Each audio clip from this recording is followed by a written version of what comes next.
Story 1. Centralia transmission. I need you to understand something before I tell you what I found. There are places in America that should not exist anymore. Towns that burn themselves out of reality. And sometimes they call you back. My name is David Marsh. I restore old media for a living. VHS tapes, film reels, audio cassettes. Most of it is wedding videos and corporate training footage. Boring, safe. But 3 weeks ago, a package arrived at my studio in Pittsburgh with no return address. Inside was a single VHS tape labeled in faded marker, Centralia broadcast 1982, do not air. Centralia. Everyone in Pennsylvania knows that name. The mining town that has been burning underground since 1962. 60 years of fire eating through coal seams beneath empty streets. The government evacuated everyone in the 80s. Now it's just cracked asphalt, toxic smoke vents, and a population of 7 stubborn holdouts. A ghost town with a heartbeat of flame. The tape was in terrible condition. Magnetic degradation, heat damage, warping. I almost threw it away, but something stopped me. Maybe it was the weight of it.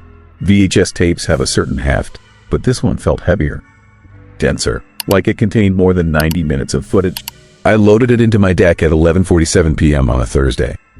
The timestamp said November 19th, 1982. The image flickered to life showing 3 people standing in front of a WNEP news van. A reporter, maybe 30 years old, with that big 80s hair and a burgundy blazer. A cameraman, older, wearing a Steelers jacket. A sound technician, young guy, nervous energy, holding a boom mic covered in foam. The reporter spoke directly to the camera, but there was no audio. Just static, thick, churning static that made my teeth hurt. I adjusted the tracking. Nothing changed. The static was baked into the recording itself. They were standing on Route 61, the highway that cuts through Centralia. Or what is left of it. Behind them, white smoke rose from cracks in the ground. The camera panned across abandoned houses, their windows dark and empty. Graffiti covered everything. The whole scene looked like the end of the world had already happened, and nobody bothered to tell anyone. Then something strange. The cameraman lowered his equipment and pointed at the ground. The other 2 gathered around. The image shook as he moved closer, focusing on a storm drain in the middle of the street. Smoke poured from it, but that wasn't unusual for Centralia. What was unusual was the sound. The static changed. Underneath it, barely audible, there was something else. A rhythm, a pulse, not random interference, deliberate, a signal. The sound technician crouched down, lowering his boom mic into the drain. His face changed, eyes wide, mouth open. He yanked the headphones off and stumbled backward. The reporter grabbed his arm, clearly asking what he heard. He shook his head violently, refusing to explain. But the cameraman was already moving. He handed his equipment to the reporter and approached the drain. Steam rose around him in waves. The image quality degraded for a moment, horizontal lines cutting across the frame. When it cleared, he was climbing down into the drain, disappearing into the smoke. The timestamp jumped forward. 12:03 a.m. The reporter and sound tech were now inside this abandoned house, using it as a temporary base. The cameraman hadn't returned. They set up their equipment on a kitchen table covered in dust. Old family photos still hung on the walls. A calendar frozen on June 1981. The reporter kept checking her watch. Looking at the door, the sound tech had his headphones on, listening to something. His face was pale, sweating. Every few seconds he adjusted a dial on his equipment, fine-tuning, searching. Then he found it. He sat bolt upright and started gesturing frantically. The reporter moved closer, through the headphones, even through the camera's microphone. You could hear it. Faint but unmistakable. A voice? Not words. Not exactly. It was human speech, but wrong. The cadence was off. Too fast in some places, impossibly slow in others. Like someone had recorded a voice and then played it through layers of interference and heat until it became something else. Something that used to be human. The reporter made a decision. She grabbed a flashlight and headed for the door. The sound tech followed, still holding his boom mic, still listening to that terrible signal. The camera perspective changed. Someone else was filming now, following them outside. Back on Route 61. 12:31 a.m. They found the storm drain where the cameraman had descended. The smoke was thicker now, darker. It didn't rise straight up anymore. It moved horizontally, crawling across the ground like something alive. The reporter called down into the drain. Her mouth moved, but the audio was still just static and that underlying signal, growing stronger. She waited. No response. She looked at the sound tech. He nodded and pointed down. The signal was coming from below. She climbed in. The sound tech followed. The camera followed them both. The footage became chaotic, shaking. Darkness interrupted by brief flashes of light. They were in a tunnel, not a sewer, a mine shaft. The walls were black and cold, still smoldering. The temperature display in the corner of the frame read 187 degrees Fahrenheit, then 214 degrees Fahrenheit, then 298 degrees Fahrenheit. But they weren't sweating. They weren't struggling. They walked calmly through heat that should have killed them in minutes. The signal was everywhere now, not just in the headphones. It filled the tunnel, a voice that spoke in frequencies that bypassed your ears and went straight into your skull.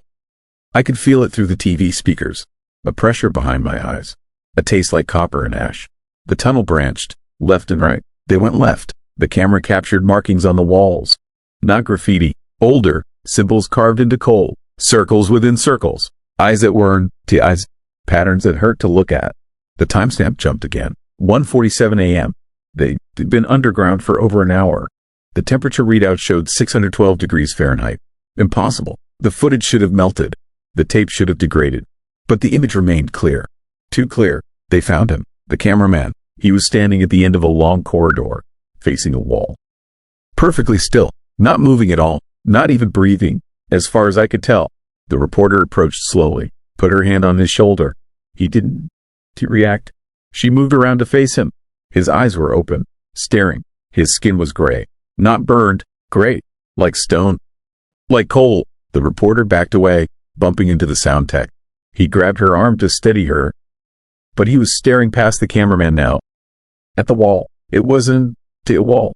It was a door, massive, metal, rusted shut, or it should have been, because as they watched, it began to open, not swinging outward, sliding into the earth, revealing darkness beyond, absolute darkness that the flashlight beams couldn't penetrate. The signal stopped. Complete silence for 3 seconds. Then it returned, louder, clearer. And this time, I understood it. The voice was speaking English. One phrase, repeated over and over. Come down to the fire. Come down and burn forever. Come down. The reporter turned and ran. The sound tech ran, but the cameraman remained standing there, staring at that open door. The perspective shifted wildly as whoever was filming now also turned to flee. The tunnel stretched impossibly long. They ran and ran but made no progress. The walls closed in. The temperature climbed. 891 degrees Fahrenheit. 1043 degrees Fahrenheit. 1502 degrees Fahrenheit. The footage cut to static. Pure white noise. I thought it was over. I was wrong. The image returned. 4:16 a.m. All three of them standing in a row. In the tunnel, facing a wall of burning coal. Motionless, breathing smoke. Their clothes weren't burned. Their skin showed no damage. But they were gone. Whatever looked out through their eyes wasn't them anymore. The camera slowly panned along their faces. Empty, hollow. Then it turned and began moving deeper into the mine, following the signal. The temperature display maxed out at 2000 degrees Fahrenheit and stopped counting. The tunnel opened into a chamber, vast, cathedral-sized, and in the center, something that the camera refused to focus on. A shape that existed in negative space. A presence made of heat and darkness and signal. The footage ended. The screen went black. The VCR clicked. I sat there in my studio, sweating despite the air conditioning. My clock read 2:34 a.m. 3 hours had passed. The tape was 90 minutes long. I should have destroyed it. I should have called someone. Instead, I did what any idiot does. I watched it again, and each time, I noticed new details. The way the shadows moved independently. The faces in the smoke. The numbers hidden in the static. Coordinates. I mapped them. They pointed to a location in Centralia. A ventilation shaft on the east side of town. Sealed in 1983. I'm driving there now. It's 4 a.m. I have the tape in my passenger seat. I can hear the signal through the plastic casing. Faint. Calling. The roads are empty. The dashboard temperature reads 72 degrees Fahrenheit, but I'm cold. So cold. Route 61 is ahead. The cracked highway. The smoking ground. I can see the town now. Or what pretends to be a town. The houses watch me with empty windows. The street signs point in directions that don't exist. I found the shaft. The seal is broken. Fresh marks in the rust. Someone opened it recently. Or something. The smoke rising from below is darker than the night sky. I can hear the signal clearly now. Not through speakers, through the air itself, through the ground, through my bones. Come down to the fire. Come down and burn forever. Come down. I am at the edge, looking down into heat and darkness. My phone has no signal. My watch has stopped. The tape is warm in my hand. Burning, but I am not letting go. I need to see. I need to know what they found. What found them? The temperature is rising. I am not sweating. That should worry me. It doesn't. I am going down. If you rehearing this, if someone finds this recording, Don, to look for me. Don, to come to Centralia. Some fires can to be put out. Some signals can to be ignored. Some places burned forever beneath the surface, waiting. The mine remembers everyone who enters, and it never lets them leave. I am at the bottom now. The tunnel stretches ahead. I can see them, all of them. Rows and rows of people facing the walls, breathing smoke, waiting. The door is open. The darkness beyond is calling. The signal is so beautiful down here, so clear. It's not scary anymore. It's peaceful. It makes sense. Everything makes sense. Come down to the fire. I understand now. This is where we've always been going. This is where America, the shadow, lives. In abandoned mines and forgotten towns. In signals that broadcast from beneath. In fires that never die. The camera is still running. I set it down. I'm walking toward the door now. Toward the dark. Toward the signal. Toward the fire that burns forever. There are 73 people standing in this chamber. I counted. Soon there will be 74. The tape will find its way back to the surface. It always does. Someone will watch. Someone will hear. Someone will come. The mine is patient. The fire is eternal. Come down. Story 2. Route 61 Archives. I need you to understand something before I tell you this story. What I am about to describe ISN fiction. It is documented, archived, locked away in a basement evidence room in Schuylkill County, Pennsylvania, where it has been collecting dust since 1997. I only know about it because my uncle was a state trooper, and 3 months before he died, he made me promise never to drive through Centralia after dark. When I asked him why, he showed me the tapes. The official name is Route 61 Dashcam Archives. 17 hours of footage, all of it impossible. Route 61 through Centralia has been closed since 1994. Not just closed, barricaded, condemned, erased from most maps. The town sits on top of a coal mine that has been burning underground since 1962. The fire spreads through abandoned tunnels beneath the earth, creating sinkholes that swallow streets whole, spewing toxic smoke through cracks in the ground. By the mid-90s, almost everyone had evacuated. The state ripped up the highway, placed concrete barriers across both ends, and let the forest reclaim it. That section of Route 61 doesn't exist anymore, officially, but according to the dashcam footage, people are still driving on it. The first tape is dated March 14, 1995. Officer Dennis Kowalski responds to a call about a single vehicle accident on Route 61, approximately 2 miles north of Centralia. The dispatcher's voice on the recording sounds confused, keeps asking the caller to repeat the location. Kowalski seems irritated as he acknowledges the call. You can hear him muttering that the road has been closed for months, that someone was probably pranking the emergency line. The dashcam shows his cruiser approaching the barricades. Concrete blocks, steel barriers, warning signs streaked with rust and graffiti. He pulls over, leaves the car running, walks up to inspect the barrier.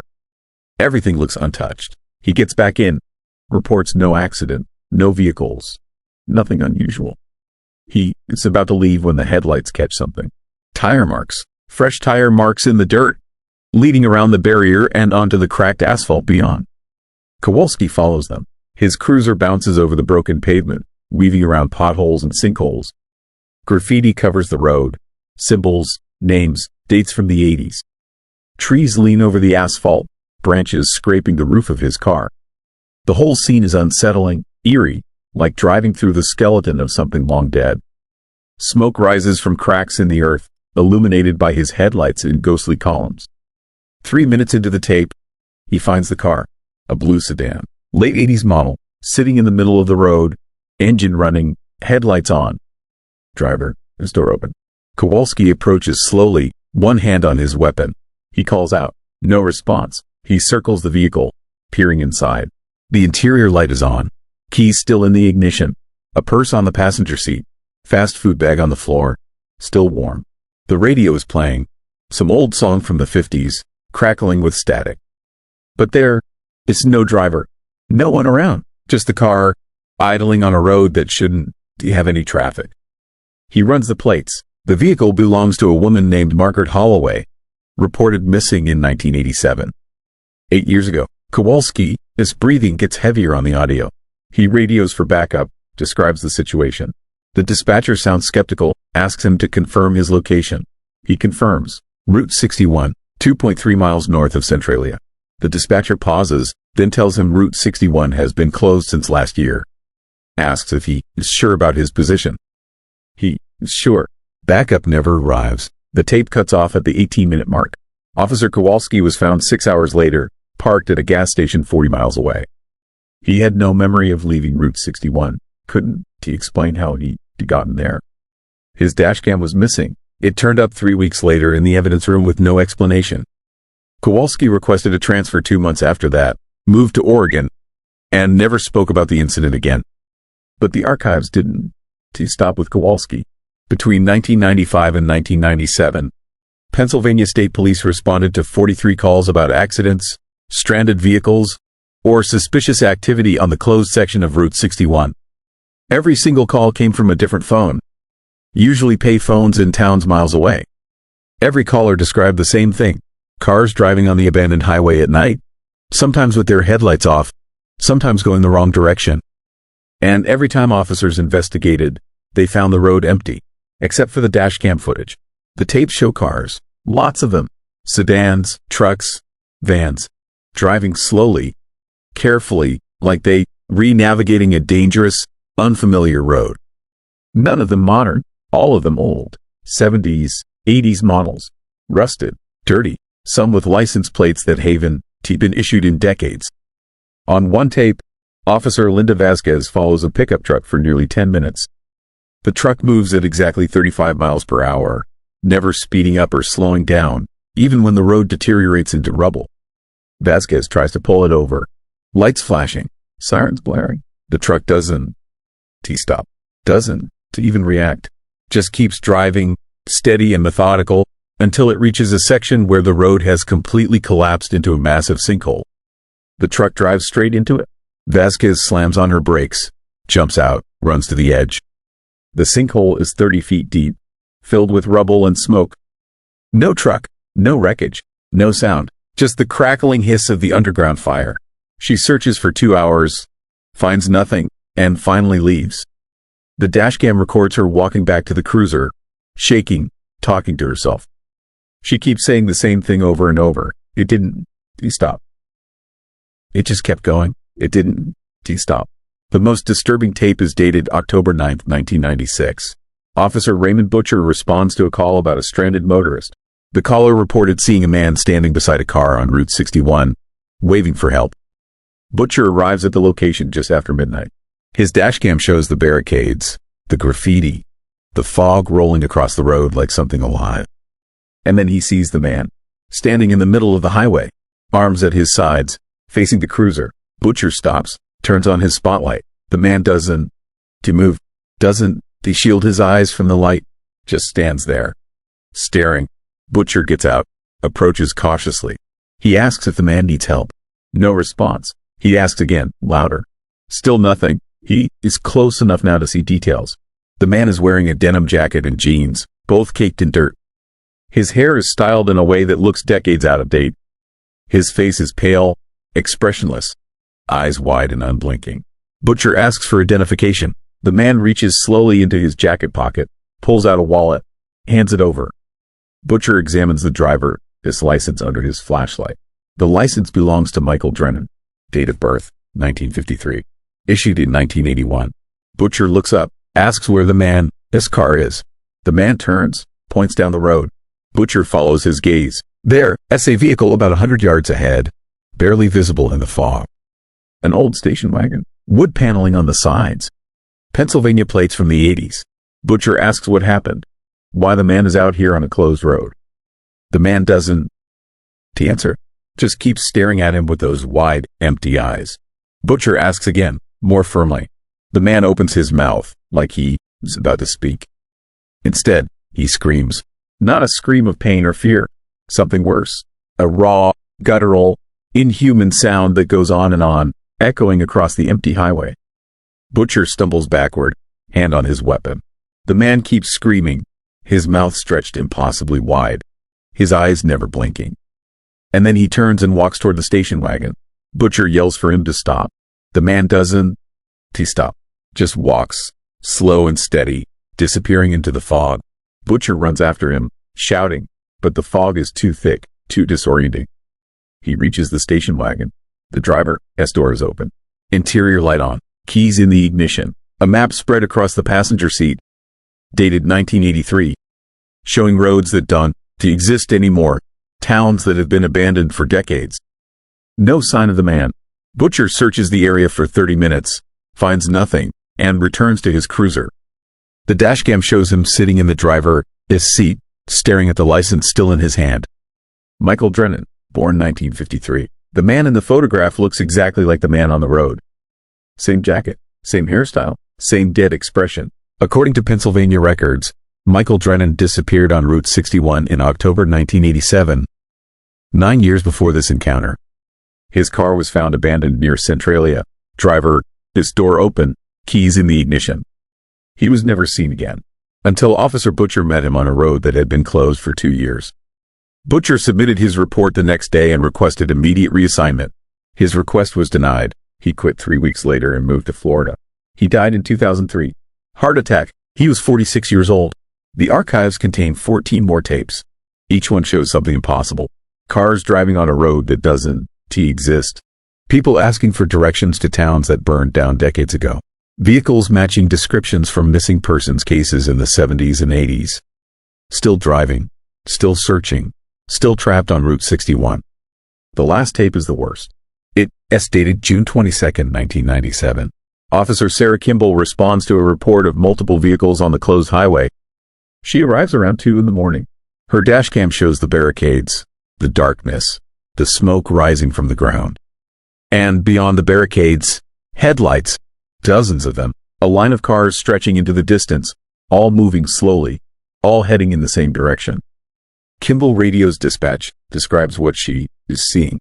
The dispatcher tells her there is nothing on Route 61, that the road has been closed for years. Kimball insists, says she is looking at least 20 vehicles. The dispatcher goes silent for a moment, then asks her to confirm her exact location. She confirms. The dispatcher tells her to leave immediately. Do not engage. Do not follow. Just leave. Kimball hesitates. She watches the line of cars disappearing into the fog. Then she puts the cruiser in reverse and backs away from the barricades. But as she is turning around, something catches her attention. One of the cars has stopped, pulled off to the side. A figure is getting out, walking toward her cruiser. She stops, aims the spotlight at the figure. It's a woman, middle-aged, wearing a dress that looks like it is from the 80s. Hair permed, makeup smudged. She walks with a strange, stiff gait, like she has forgotten how to move naturally. She stops directly in front of the cruiser, shielding her eyes from the light. Kimball rolls down the window, asks if the woman needs help. The woman lowers her hand, stares directly at the dashcam, and then she speaks. Her voice is faint on the recording, but you can still make out the words. Can you tell me how to get to Centralia? Kimball pauses, explains that Centralia is abandoned, that nobody lives there anymore. The woman tilts her head, confused. She says that it's impossible. Says she was just there this afternoon. Says she is trying to get home. Kimball asks where the woman is coming from. The woman points back toward the line of cars. Says she was driving to visit her sister. Got lost. Pulled over to ask for directions. To find her way back. Kimball asks what year she thinks it is. The woman hesitates. Says it is 1986.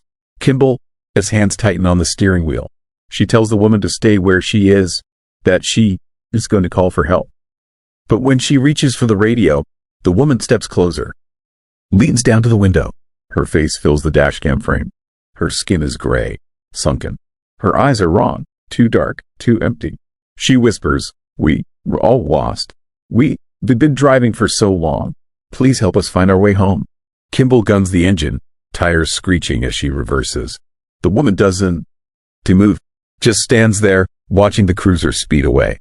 The last thing the dashcam captures before Kimball reaches the main road is the line of cars, still crawling forward through the darkness, disappearing into the smoke and fog of Route 61. Officer Sarah Kimball submitted her footage and resigned the same day. She moved out of state within the week. Pennsylvania State Police officially sealed the Route 61 dashcam archives in September 1997 and stopped responding to calls about the highway. The files were classified, locked away, and forgotten. But the calls didn't stop. They still come in. Every few months, someone reports seeing cars on the abandoned stretch of Route 61. Driving slowly, headlights cutting through the fog. Always at night, always heading toward Centralia. And nobody knows where they were really going, or if they ever stop. My uncle told me that some roads dawn too close, even when you barricade them. Some roads keep running, keep pulling people in, long after they've been abandoned. He said Route 61 is one of those roads, that it has been feeding on Centralia's fire for decades, burning just beneath the surface, waiting.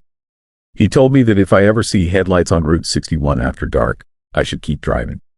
Dawn, to stop. Dawn, to look. Dawn, to try to help. Because the people on that road aren't looking for directions. They looking for company. Story 3. Security tapes. I watched a man die in an empty prison cell last Tuesday. Not recently, 20 years before I was born.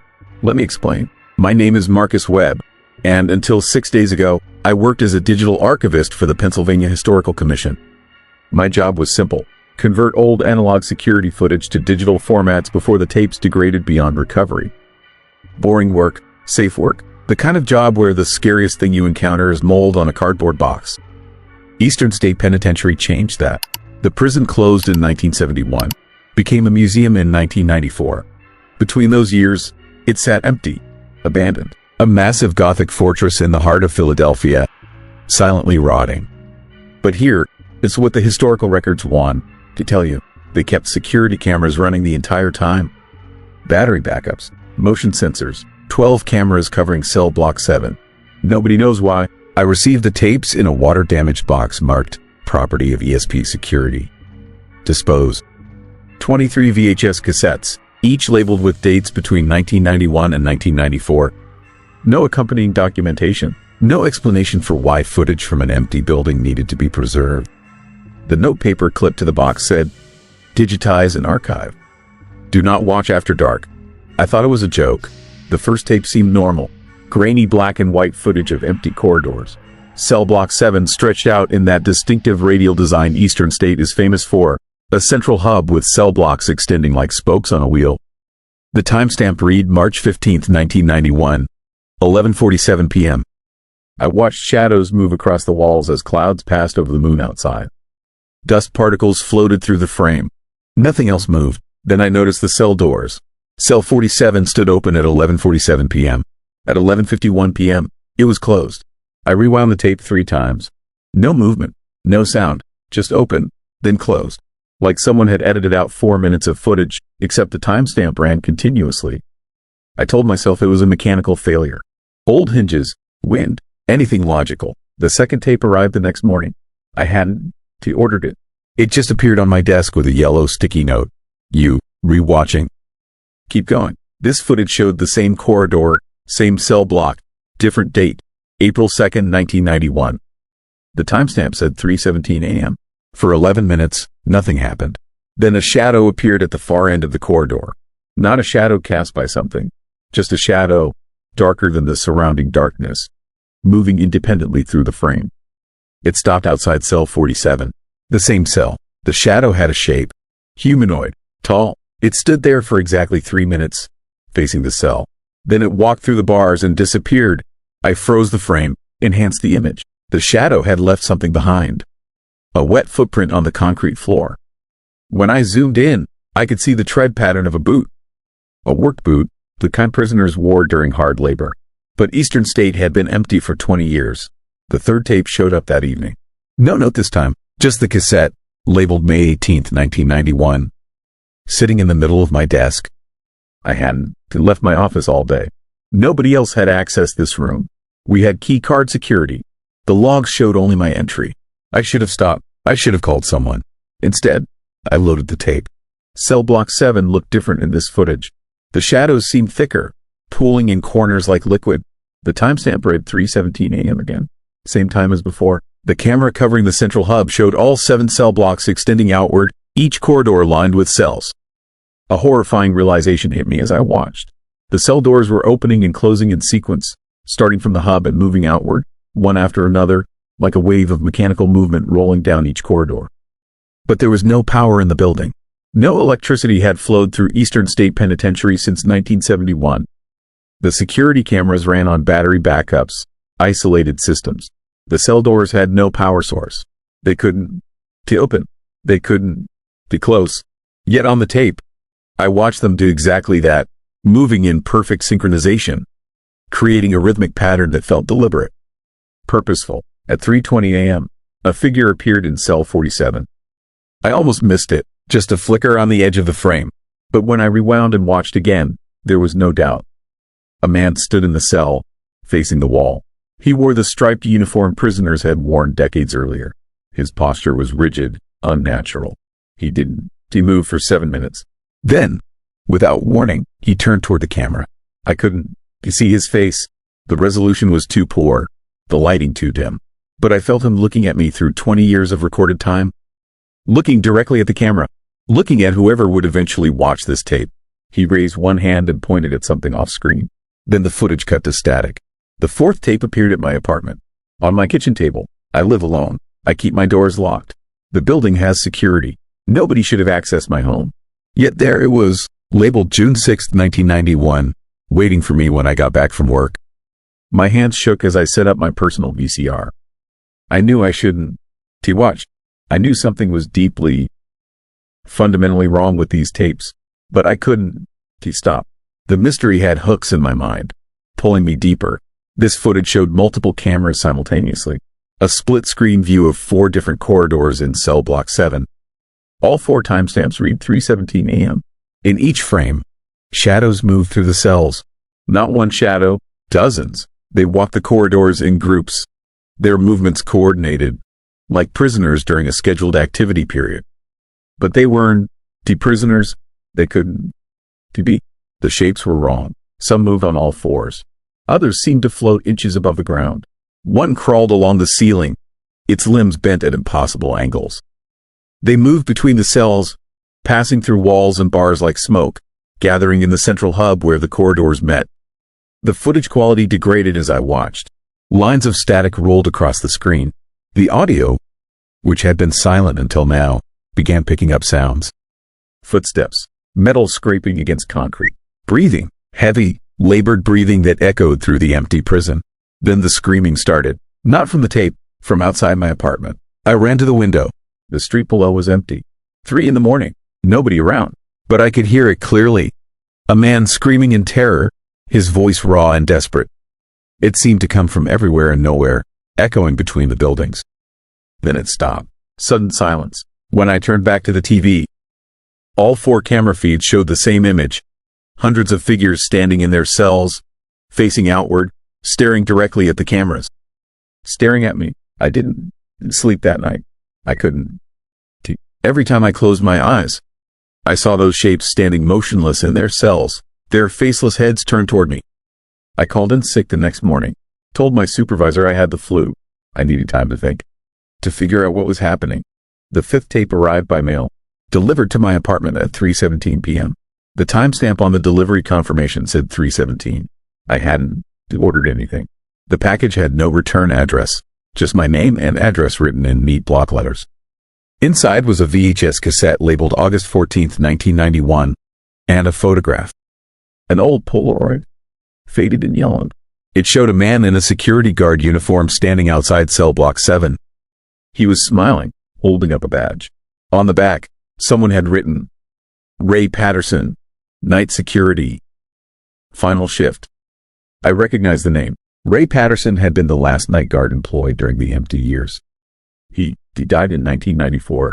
Heart attack. They found him in his car outside the prison. The official report said natural causes. I loaded the tape with a growing sense of dread. The footage began normally, empty corridors, shadows, the usual.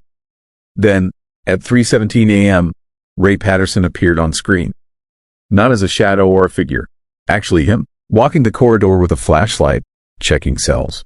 His movements seemed nervous. He kept looking over his shoulder, spinning around as if hearing something behind him. At 3:22 a.m., he stopped outside cell 47, shone his flashlight through the bars. His body language changed. He stepped back, stumbling, dropping the flashlight. It rolled across the floor, its beam illuminating the cell's interior. Something was in there with him. The footage cut to another camera. This one showed Ray running down the corridor, glancing back at something following him. His mouth was open, screaming, but the audio on the tape remained silent. He reached the central hub and stopped, spinning in circles, looking at all 7 corridors branching away from him. Figures emerged from every corridor, hundreds of them, walking toward him in perfect synchronization. He backed against the wall, hands raised in surrender or prayer. The figures surrounded him. The camera angle shifted one last time, showing a bird's eye view of the hub. Ray Patterson collapsed, just fell to the ground. The figures stood around him in a circle, unmoving. The timestamp read 3:27 a.m., the same time he was officially found dead in his car. 3 years later. The tape ended with a message written in white text on a black screen. Cell 47 awaits.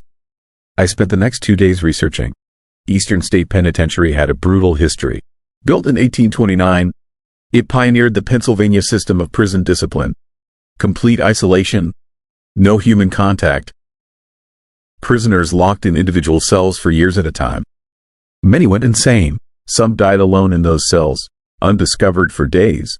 Cell Block 7 was the worst. The punishment block, where they sent prisoners who broke the rules. Dark cells, water cells, cells so small you couldn't stand or lie down fully. Cell 47 had the highest death count. 17 men died in that cell between 1829 and 1970. Suicide, murder, disease. One man simply vanished. They found his cell locked from the outside, but he was gone. Never found. The remaining tapes arrived together.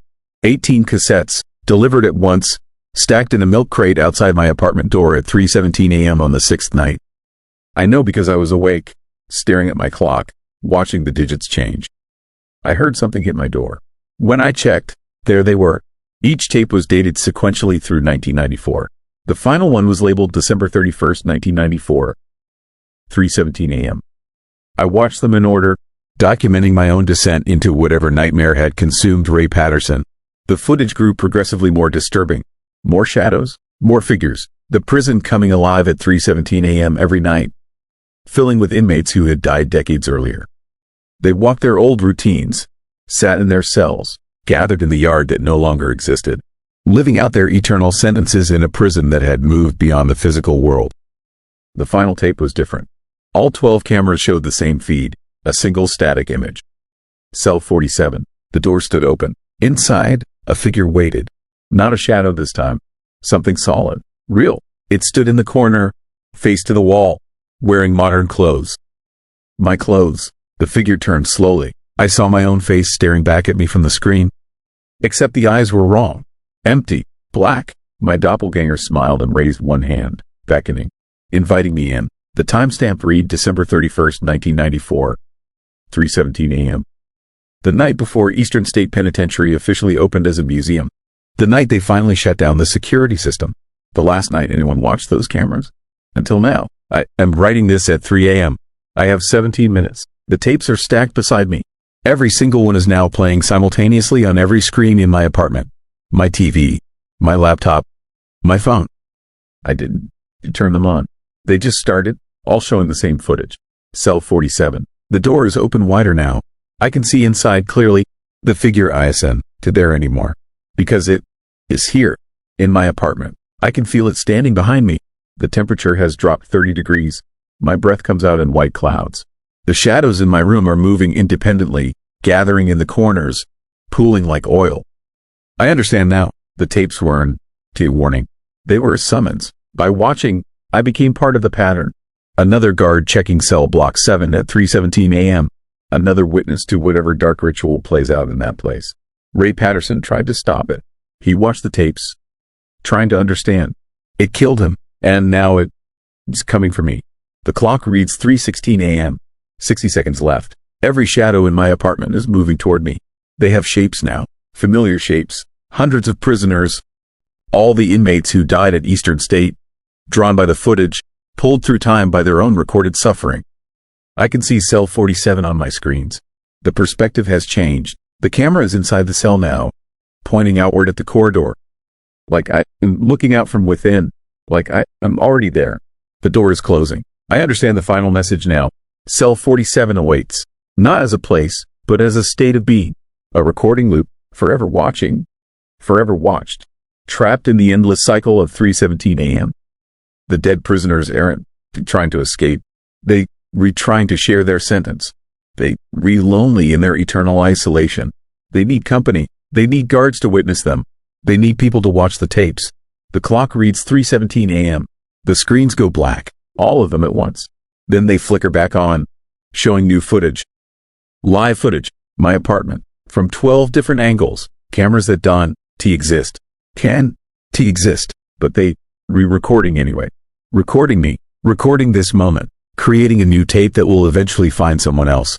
Someone curious, someone who will watch. The shadows are touching me now. Cold fingers made of darkness. They repulling me toward the screens. Toward cell 47. Toward the eternal sentence. I try to resist, but my body eyes in to responding. I am standing, walking toward my TV. The screen ripples like water. I can feel the cold air from cell block 7 flowing through it. I can smell the ancient stone and rust and despair. I step through. The cell door closes behind me. Heavy, final. I am standing in cell 47. The walls are closer than they looked on tape. The ceiling is low. There is no light except what filters through the bars from the corridor. I can see the camera mounted in the corner. Recording, always recording. I turn to face the wall. My body moves without my permission, assuming the position I saw on the tapes. Rigid, waiting, sentenced to stand here every night at 3:17 a.m. Forever, or until someone else watches the tapes. Until someone else becomes curious about the impossible footage from an empty prison. I understand now why the figure pointed off screen. It was pointing at the viewer. At you, the next person to watch. The next guard. The next inmate. If you, rehearing this, if someone converted these tapes to audio, if this story reached you through YouTube or a podcast or any digital medium, then you were already part of the pattern. You, re-watching. You, re-witnessing. You, that made yourself available to cell block 7. Check your clock, whatever time it is now. Watch what happens at 3:17. Listen carefully. You might hear footsteps in your hallway. You might see shadows moving in ways shadows shouldn't move. You might find a tape waiting for you. A recording you do remember making. Cell 47 awaits. Not just me. Not just Ray Patterson. All of us who watched. All of us who tried to understand. The prison never closed. It just moved. From stone and steel to magnetic tape to digital files to audio recordings. Spreading. Growing. Finding new inmates for its endless sentence. The camera is still recording. Always recording. Adding my footage to the archive. Preserving this moment for the next person who gets curious. The next person who watches. Maybe it is already you. Maybe you were already standing in your own cell 47. Telling your own story. Warning the next person. But warnings don't matter. Curiosity is stronger than fear. Someone will always watch the tapes. Someone will always want to understand. And cell block 7 will always be waiting. Its door open. Its darkness hungry. Its sentence eternal. The timestamp reads 3:17 a.m. It is always 3:17 a.m. It will always be 3:17 a.m. Time doesn't pass in cell 47. Only repeats. I am turning toward the camera now. You can see me, but I can see you. Through years and distance and the barrier between recording and reality, I am raising my hand, pointing, not at something off screen, at you, directly at you. Cell 47 awaits. Story 4, Blue Mist Recordings. Have you ever watched footage of yourself dying? Not metaphorically. Actually watch the moment everything you are stops being real. I am Detective Marcus Webb. Retired now. Forced out. Really, what I am about to tell you ended my career, my marriage, and any chance I had at sleeping through the night. But someone needs to hear this. Someone needs to understand what happened on Blue Mist Road in 1987, and why I spent the last 37 years trying to forget it. They found the camcorder on November 14th, 1987, lying in dead leaves near the entrance to Crawford Cemetery in North Pittsburgh. Battery still running, tape still recording. The lens was cracked but functional. When Officer Hendricks picked it up, the viewfinder showed 5 teenagers standing among the headstones, perfectly still, eyes open and tracking something that wasn't there. Something only they could see. The kids were alive, technically, hearts beating, lungs breathing, but they weren't to home anymore. Whatever looked out through their eyes wasn't to them. The doctors called it catatonia, traumatic shock, mass hysteria. The doctors were wrong. I watched that tape 43 times before they made me stop. Before they put me on administrative leave and suggested I seek help. I still see it when I close my eyes. Every frame, every terrifying second. It started innocently enough. 5 kids from North Huntingdon. Jake Morrison, 17. Only Gilmer. His girlfriend Sarah Chen, 16. Brothers Danny and Mark Kowalski, 15 and 17. And Riley Brooks, 16. The quiet one who never wanted to go in the first place. They were hunting ghosts on Irwin Road, the stretch locals called Blue Mist Road for reasons nobody quite remembered anymore. The tape begins at 9:47 p.m. Jake, his voice is confident, excited. He pans the camera across his friends gathered near an old Chevy pickup, showing off for the lens. Sarah is wearing a Bon Jovi jacket. The Kowalski brothers are passing a flashlight back and forth, testing it. Riley hangs back, hands in his pockets, clearly uncomfortable. The road behind them is dark. Rural Pennsylvania dark. The kind of darkness that swallows headlights and sound. Bare trees line both sides, branches interlocking overhead like skeletal fingers. There is no mist yet, just ordinary November night. Cold, still, waiting. Jake explains their mission to the camera. They reinvestigating local legends about Blue Mist Road. Stories about a fog that appears without warning. Stories about people who walk into it and come back different. Changed. Empty. He laughs as he says it. They all laugh. It is just small town nonsense. Urban legends to scare kids. They're going to prove there's nothing out there but imagination and shadows. They walk. The camera bounces with Jake, escape, capturing fragments. Sarah, his face illuminated by flashlight. The crunch of leaves underfoot. The Kowalski brothers shoving each other, playing around. Riley trailing behind, glancing over his shoulder every few steps. The audio picks up their breathing. The wind, an owl somewhere distant. Normal sounds, safe sounds. At 10:03 p.m., Mark stops walking. He is staring at something off camera. The others gather around him, asking what is wrong. He points. The camera swings to follow his gesture, and there it is. The mist. It is blue, not gray blue or white blue. Actually blue, electric blue, neon blue, a color that doesn't exist in nature. It hovers about 3 feet off the ground, stretching across the width of the road like a wall.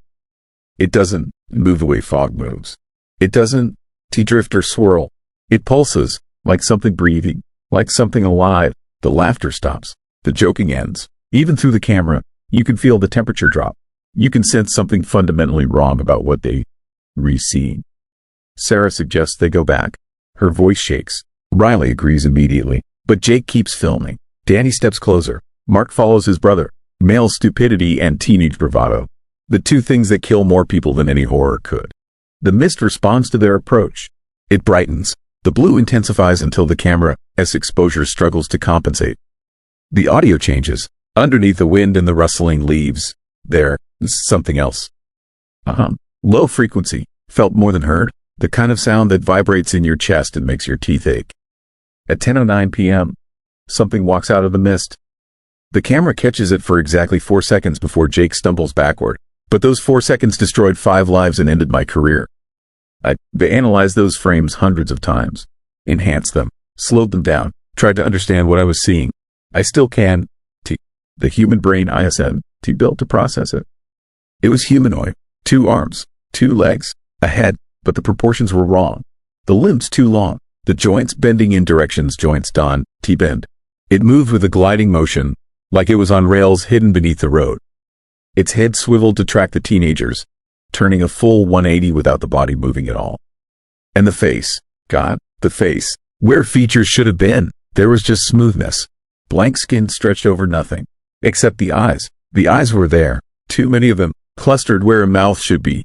All of them open, all of them watching. The camera drops. The lens hits the ground at an angle, pointing back toward the cemetery entrance about 40 yards away. The audio continues recording. This is the part that still wakes me up screaming. This is the part the department tried to erase. This is the part that proves something is terribly, fundamentally wrong with reality in certain places at certain times. 40 minutes. The camera records 40 uninterrupted minutes of sound. At first, there is screaming, Sarah's voice, Riley's voice, begging, pleading. Then the screaming stops and there it's just dragging. The sound of something heavy being pulled across asphalt, across gravel, across dirt. 5 distinct dragging sounds overlapping, moving away from the camera, moving toward the cemetery, and underneath it all, that humming.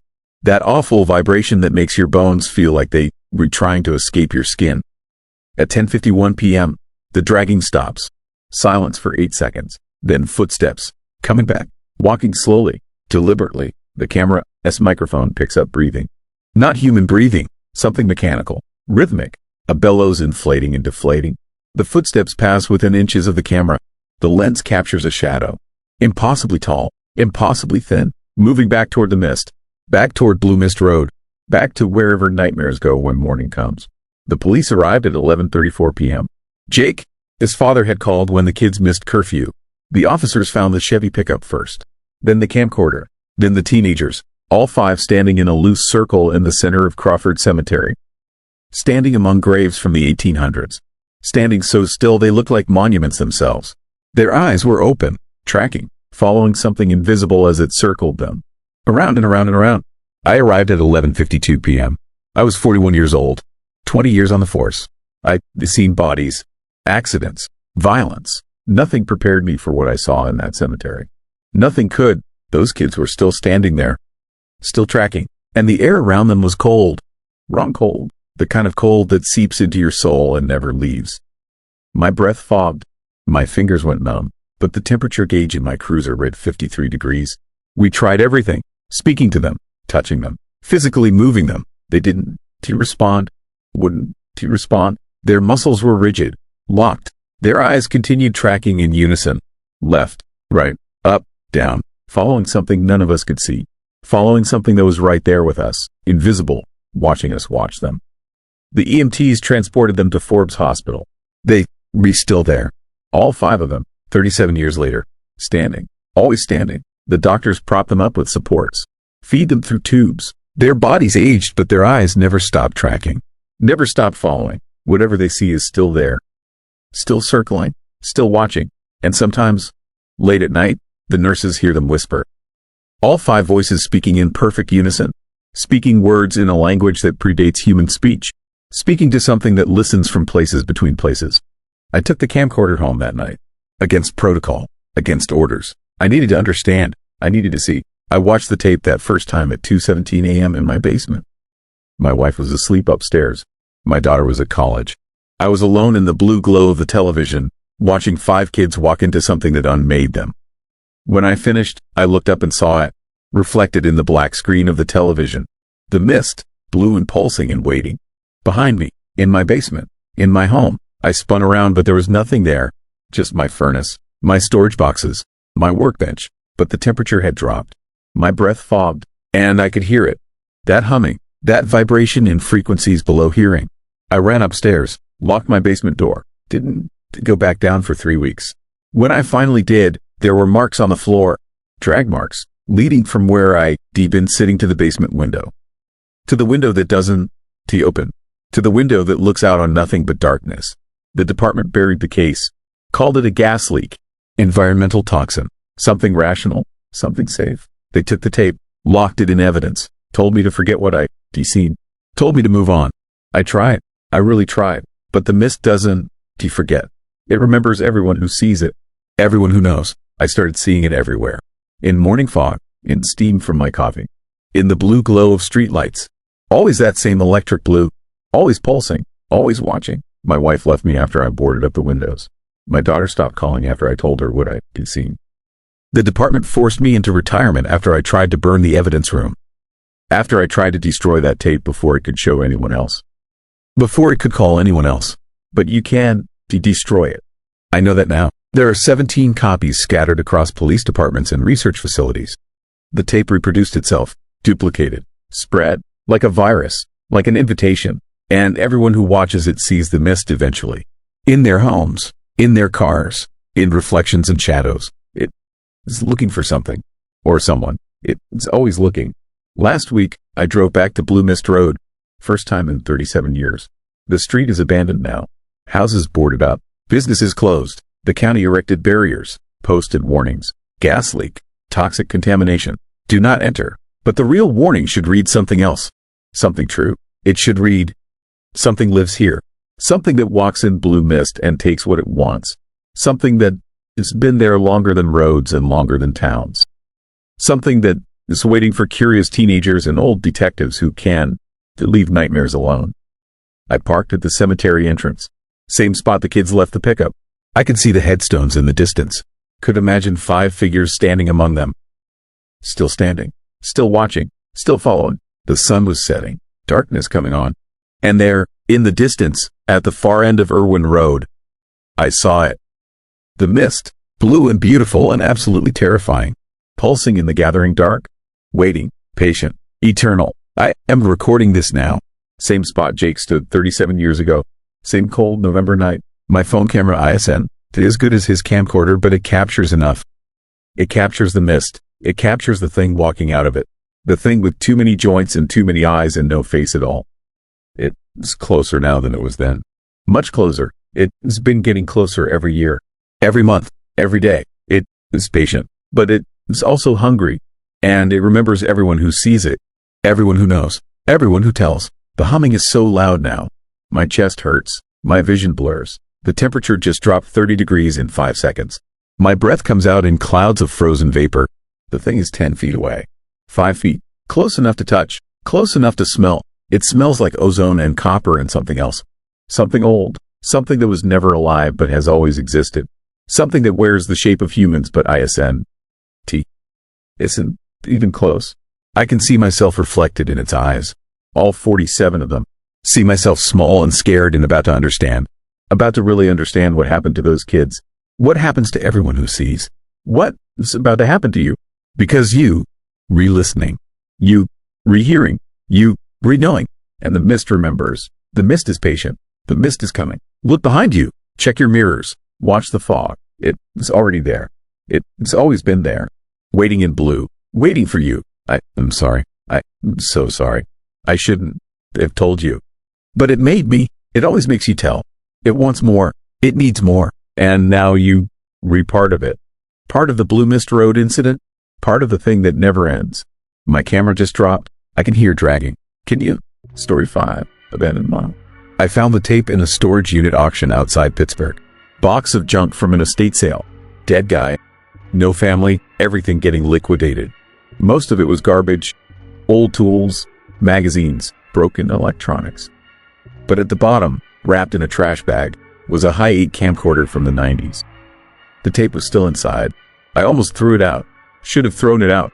The label on the cassette read, Pennsylvania Turnpike Exploration, October 1999. Nothing else. No names. No explanation. Just those words, written in shaky handwriting, like whoever wrote them was scared or rushed or both. I digitized it last week. Watched it alone in my basement at 2 in the morning. What I saw was so disturbing, so impossible, that I need to tell someone. Even if you don't believe me. Even if you think I'm crazy. Because if what is on that tape is real, then something terrifying is still happening in those tunnels. Right now, today, the footage starts with 3 guys in their 20s climbing over a rusted gate. It's daytime, but the light is gray and flat, filtered through heavy clouds. Behind them stretches the entrance to Rays Hill Tunnel, a massive, dark opening carved into the Pennsylvania hillside. The tunnel is part of the abandoned section of the Pennsylvania Turnpike, a 13-mile stretch of highway that was bypassed in 1968 and left to rot. No traffic, no maintenance, just empty tunnels and crumbling asphalt, swallowed by the forest. The guys are excited, laughing, making jokes as they duck under the gate. One of them holds the camera, shaky handheld footage that makes everything feel raw and immediate. They introduce themselves to the lens. Names I want to repeat here, in case their families are still looking for answers. The one with the camera explains their plan. Explore the tunnel, document the graffiti, maybe camp overnight if they feel brave enough. Standard urban exploration stuff. Creepy, sure, but harmless. They step into the tunnel. The daylight fades behind them. Darkness swallows everything except the weak beam of their flashlights. The tunnel stretches ahead, a perfect black void that seems to go on forever. Their voices echo off the walls. hollow, distorted, bouncing back at them from the shadows. One of them comments on how eerie it feels, how the darkness seems almost alive. They laugh nervously and keep walking. 5 minutes in, they start hearing the sounds. At first, it is faint, a low hum, like distant machinery or wind moving through the tunnel. They stop, listen, try to locate the source. The hum grows louder, more distinct. And then, beneath it, something else. Voices. Faint, garbled, impossible to understand. The guys exchange uneasy glances. One of them suggests it is just echoes from the highway above, sound traveling through the rock. But there is no highway above. Not anymore. The road was rerouted decades ago. They keep walking, trying to ignore it. The voices grow clearer, fragments of conversation. A man talking about traffic delays. A woman asking about road conditions. Another voice mentioning something about construction in the tunnel. The audio quality is wrong. Scratchy, compressed, like it is coming from an old radio or a phone line from another era. One of the guys stops, aims his flashlight at the tunnel wall. Graffiti covers the concrete, layer upon layer of spray paint, messages, names, dates. Some of it recent, some of it faded, barely visible. But one section catches his attention. A phrase, written in black paint, large and clear. They never left. The camera lingers on those words. The operator zooms in. Hold steady. You can hear his breathing, faster now, shallow.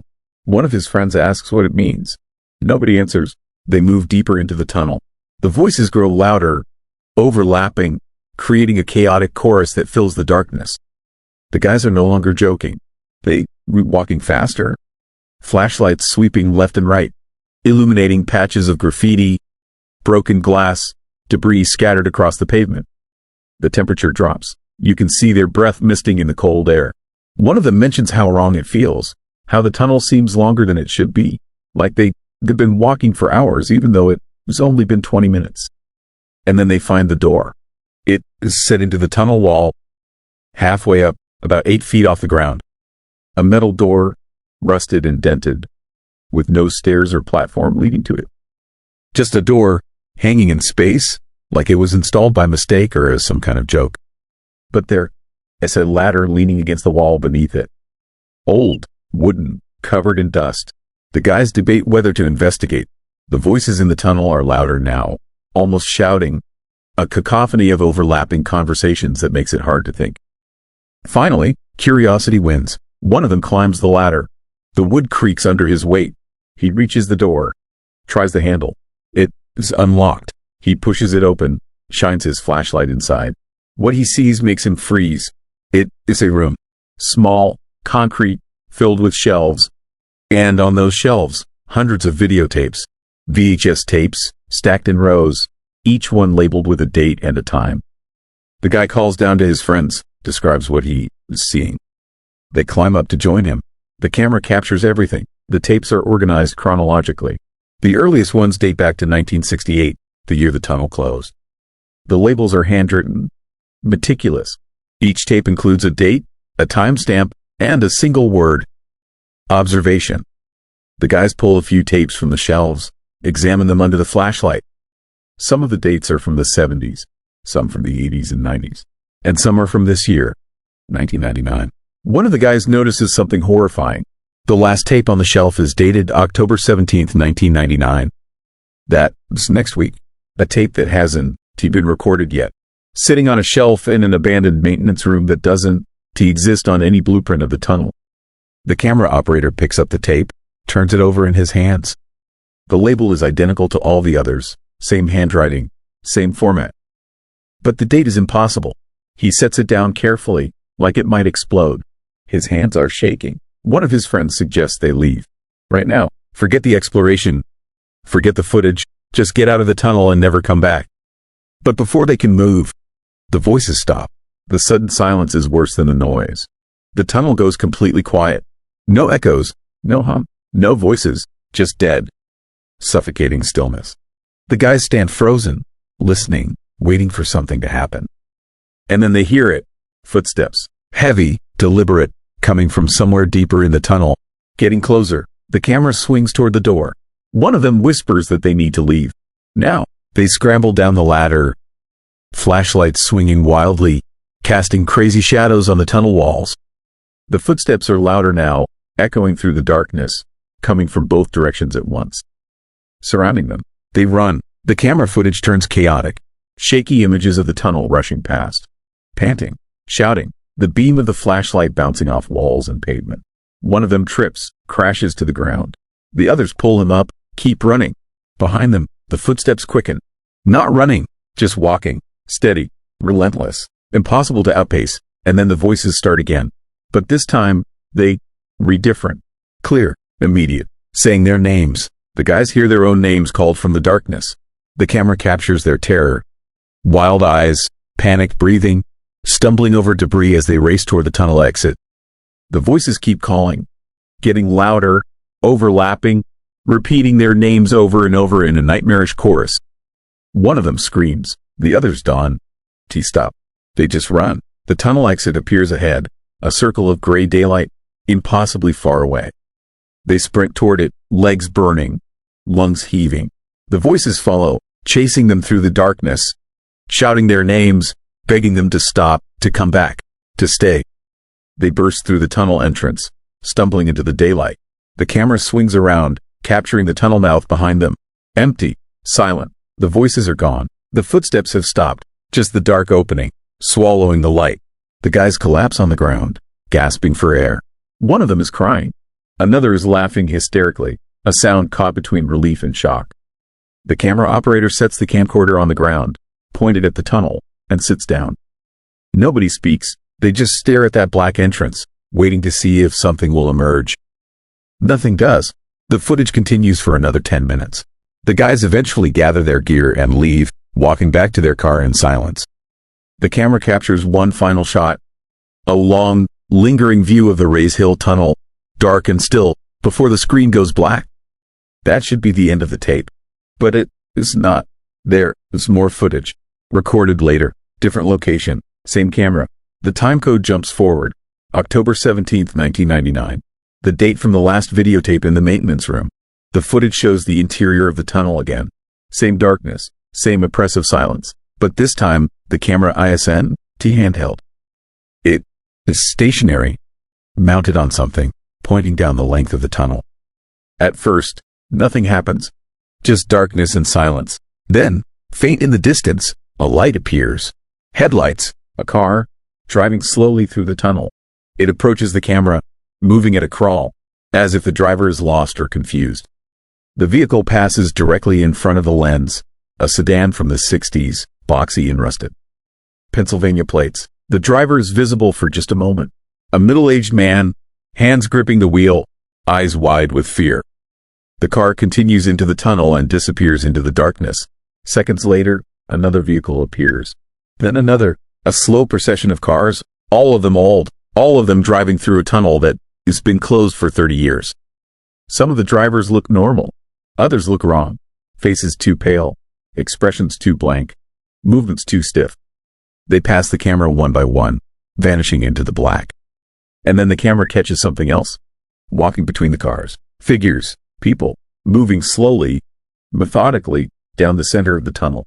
Their clothes are outdated. Styles from the 60s, 70s, 80s. They don to acknowledge the cars. Don to react to the camera. They just walk, heading deeper into the tunnel, towards something unseen. The footage runs for 20 minutes.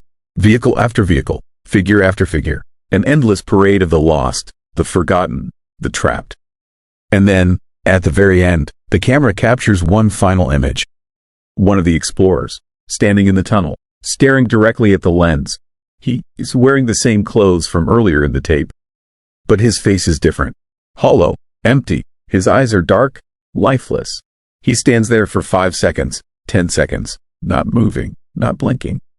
And then he turns and walks into the darkness, joining the others. The screen goes black. The tape ends. I watched that footage a dozen times, analyzed every frame, searched for any sign of editing or manipulation. It's real, or at least it was real to whoever recorded it. The high tape is genuine. The technology, the wear, the degradation. It was made in 1999. I tried to find information about the 3 explorers. Searched missing persons reports, old news articles, online forums. Nothing. No record of anyone disappearing in the Pennsylvania Turnpike tunnels in October 1999. No families looking for answers. No investigations. It's like they never existed. But I know they did, because I went to Rays Hill Tunnel last month, drove out there alone, parked at the entrance, walked up to the gate. I didn't go inside. I am not that stupid. But I stood there, listening, and I heard it, faint, echoing from deep within the tunnel. Voices, conversations, the same overlapping chatter from the tape. I recorded it on my phone, played it back later. The audio is garbled, compressed, but you can make out fragments. People talking about traffic, road conditions, directions to places that don't exist anymore. And at the end of the recording, just before I walked away, you can hear something else. A voice, clear and distinct, saying my name. I haven't been back since. I want to go back. But I think about it every day. About that maintenance room. About those videotapes, organized by date, stretching into the future. About the last tape, the one that showed footage from a week that hadn't happened yet. Because if that tape was real, if it showed the future, then it means everything on it was predetermined. The cars, the figures, the explorers, all of it was supposed to happen. All of it was already recorded. And if that is true, then maybe I am on a tape somewhere too. Standing at the tunnel entrance, listening to the voices, saying my name. Maybe we were all on tapes, recorded, observed, playing out predetermined moments in tunnels and forgotten places over and over, forever. Maybe the Pennsylvania Turnpike never really closed. Maybe it just moved to a different frequency, a different time.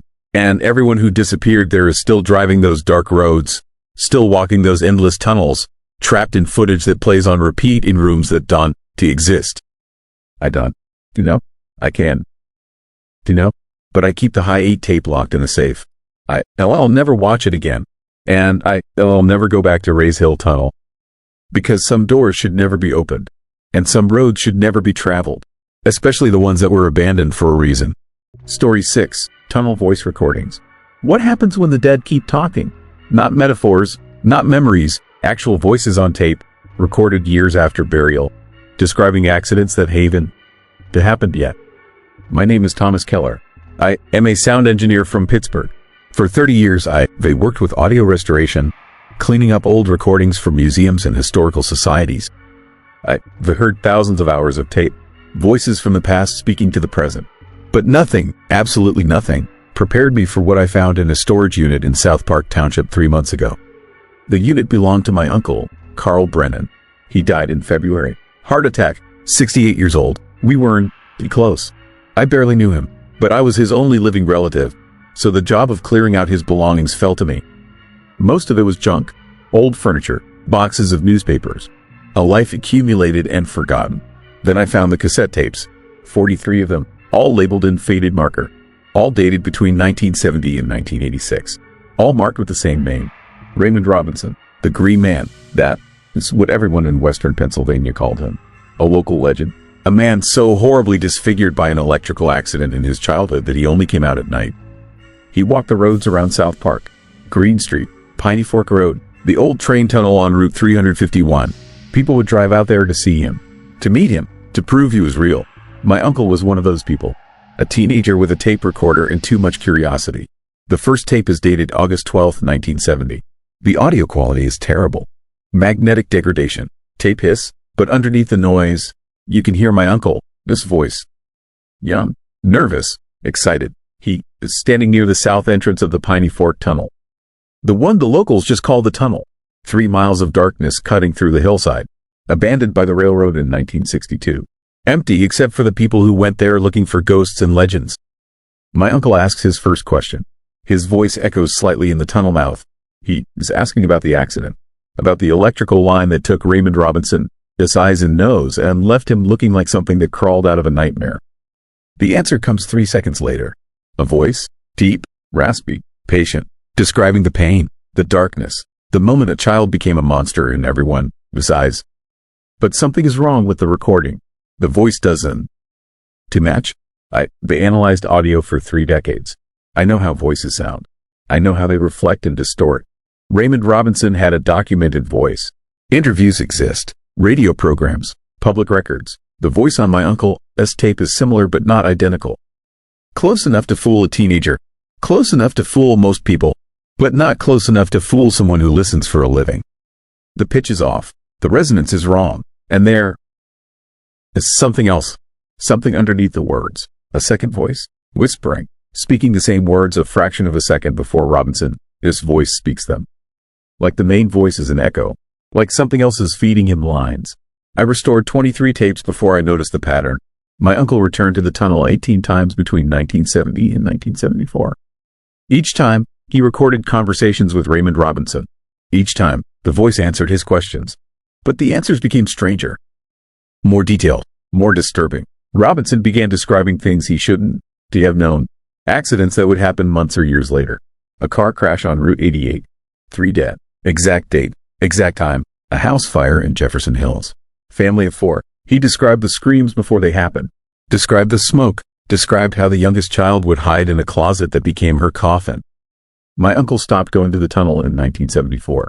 The tapes stopped. 4 years of silence. No recordings. No documentation. Then they start again in 1978. But something had changed. The voice is different, colder, more certain. And Raymond Robinson is still there, still being recorded. But the teenager interviewing him is not my uncle anymore. Different voice. Different questions. Same impossible answers. Same predictions. A chemical plant explosion. A bridge collapse. A murder in a motel room described down to the color of the bedspread and the type of knife used. I cross-referenced everything, every accident, every incident, every death described on those tapes. They all happened, every single one, exactly as described. Some of them occurred months after the recordings. Some years, one prediction about a flood wouldn't come true until 1985. But they all happened, all of them. The voice from the tunnel knew. The most disturbing tape is dated March 19, 1985. Raymond Robinson died on June 11, 1985. 3 months after this recording. The interviewer is asking about the future, about what comes next. The voice that sounds like Robinson but ISN to Robinson describes a darkness spreading from the tunnel, a presence that lives in the absence of light, something that's been there since before the railroad, since before the town, something that Raymond Robinson found in 1962 when he first started walking those roads at night, something that found him, something that spoke through him, something that still speaks, even now, even after flesh and bone have stopped. The voice describes its own death. Robinson.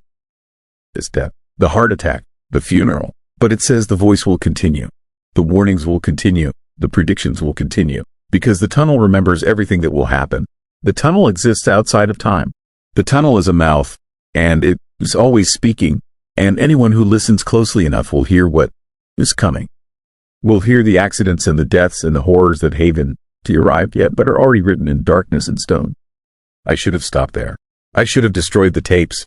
Instead, I did what my uncle did, what that other teenager did, what everyone does when they hear about the tunnel. I went there. I went to see for myself. I went to record my own tape. Route 351 hasn't changed much in 50 years. The roads are paved now. The houses are newer, but the tunnel is exactly the same. 3 miles of darkness cutting through the hill. The south entrance is sealed with a chain link fence, but time and vandals have opened gaps large enough to slip through. I went in at 11:47 p.m. on a Tuesday. The same time most of my uncle's recordings were made. The same time the voice seems strongest. The darkness inside is absolute. My flashlight beam doesn't penetrate far. The air is cold, wrong cold, the kind that seeps through your jacket and settles in your bones. I walked 50 yards in, set up my equipment, professional grade, digital recording, the best technology money can buy. So much better than my uncle, his old cassette recorder. So much better at capturing what shouldn't be captured. I asked a question, just one, the same question my uncle asked in 1970. The same question everyone asks. Are you there? Is anyone there? Is Raymond Robinson there? The silence lasted 43 seconds. I counted. Then the voice came. Not from ahead, not from behind, from everywhere, from the walls themselves, from the darkness that pressed in from all sides. Deep, raspy, patient, exactly like the tapes, exactly like something pretending to be human, exactly like something that's been waiting decades for someone else to listen. It knew my name. It knew my uncle's name. It knew why I'd come. It knew about the tapes. It knew I listened. It knew I analyzed them. It knew I discovered the pattern, the predictions, the impossible accuracy. And it laughed. Not a human laugh. Something that learned to laugh by listening to humans scream. Then it started telling me things. Things about my future. Things about my death. Specific things. Dates. Times. Locations. A traffic accident on the Parkway East. My car. A truck. 2 in the afternoon. December 17th. This year. 3 months from now. It described the impact. The sound of metal crushing. The moment my ribs puncture my lungs. The taste of blood. The realization that there is no escape. The knowing. The terrible knowing that the voice was right. But it didn't. He stopped there. It told me about my neighbor. Heart attack. January 3rd. It told me about my sister I haven't spoken to in 5 years. House fire. February 28th. It told me about a school bus in South Fayette. Brake failure. March 15th. 12 dead. It told me about disasters and deaths and horrors stretching out for years. For decades. For generations. All of it certain. All of it already happened in whatever place the tunnel exists. Whatever time the tunnel sees from. My recording captured everything. Every word. Every prediction. Every name and date and method. I have it all. 43 minutes of the future spoken in darkness by something that wears Raymond Robinson. This voice like a suit. Something that has been speaking since the railroad abandoned the tunnel. Something that spoke to my uncle. Something that speaks to everyone foolish enough to listen. I analyzed the audio 800 times. There are patterns I didn't. Do you notice in the tunnel? Underneath the main voice, there are others. Dozens of others. Hundreds. All whispering the same words in unison. All speaking the future in voices that belong to the dead. I isolated them. Enhanced them. Identified some of them. Raymond Robinson is there. But so is my uncle. Dead 2 months but speaking on a recording I made last week. Speaking predictions. Speaking warnings. Speaking in the tunnel. His voice because the tunnel keeps everyone who listens too long. Everyone who comes back too many times. Everyone who tries to understand. The other tapes. The ones dated after 1985. After Robinson. His death. I found who made them. 7 names. 7 teenagers and young adults who visited the tunnel between 1986 and 1993. I tracked them down. 3 are dead. Accidents. Predicted accidents. Accidents described by the voice years before they happen. The other 4 are in institutions. Psychiatric facilities. They don't speak anymore. They just listen. Headphones on. Playing static. Playing nothing. But if you get close enough, if you listen to what they re-listening to, you can hear it. The voice. Still speaking. Still predicting. Still telling them about the accidents and deaths that are coming. That have already come. That never stop coming. I am releasing these tapes. All of them. My uncle. His recordings. My recording. Everything. I am uploading them to every platform I can find. YouTube. Podcasts. Forums. I am making sure everyone can hear them. Everyone can listen. Everyone can know what is coming. Because maybe if enough people know, something will change.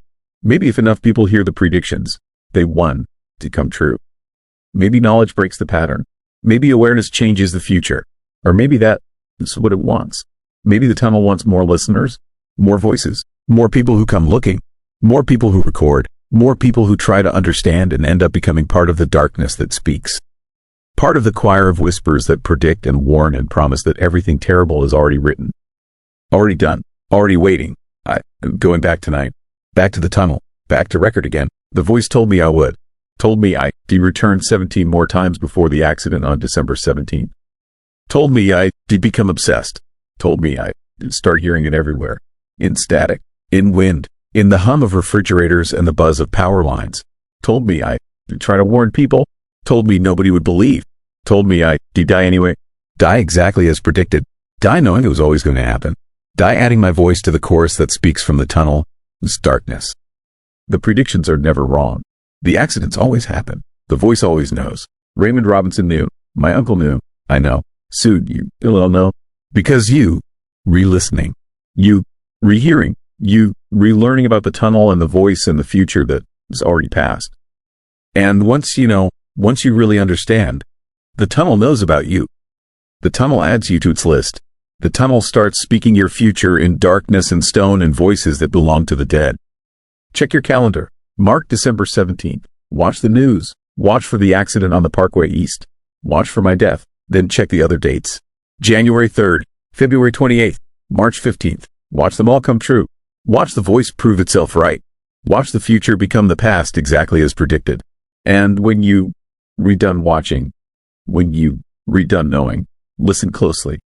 Listen to the static. Listen to the silence. Listen to the darkness. You'll hear it. The tunnel? His voice. Speaking your name. Speaking your future. Speaking the date and time and method of your end. Because the tunnel remembers everyone. The tunnel sees everything. The tunnel never stops speaking. It's speaking right now.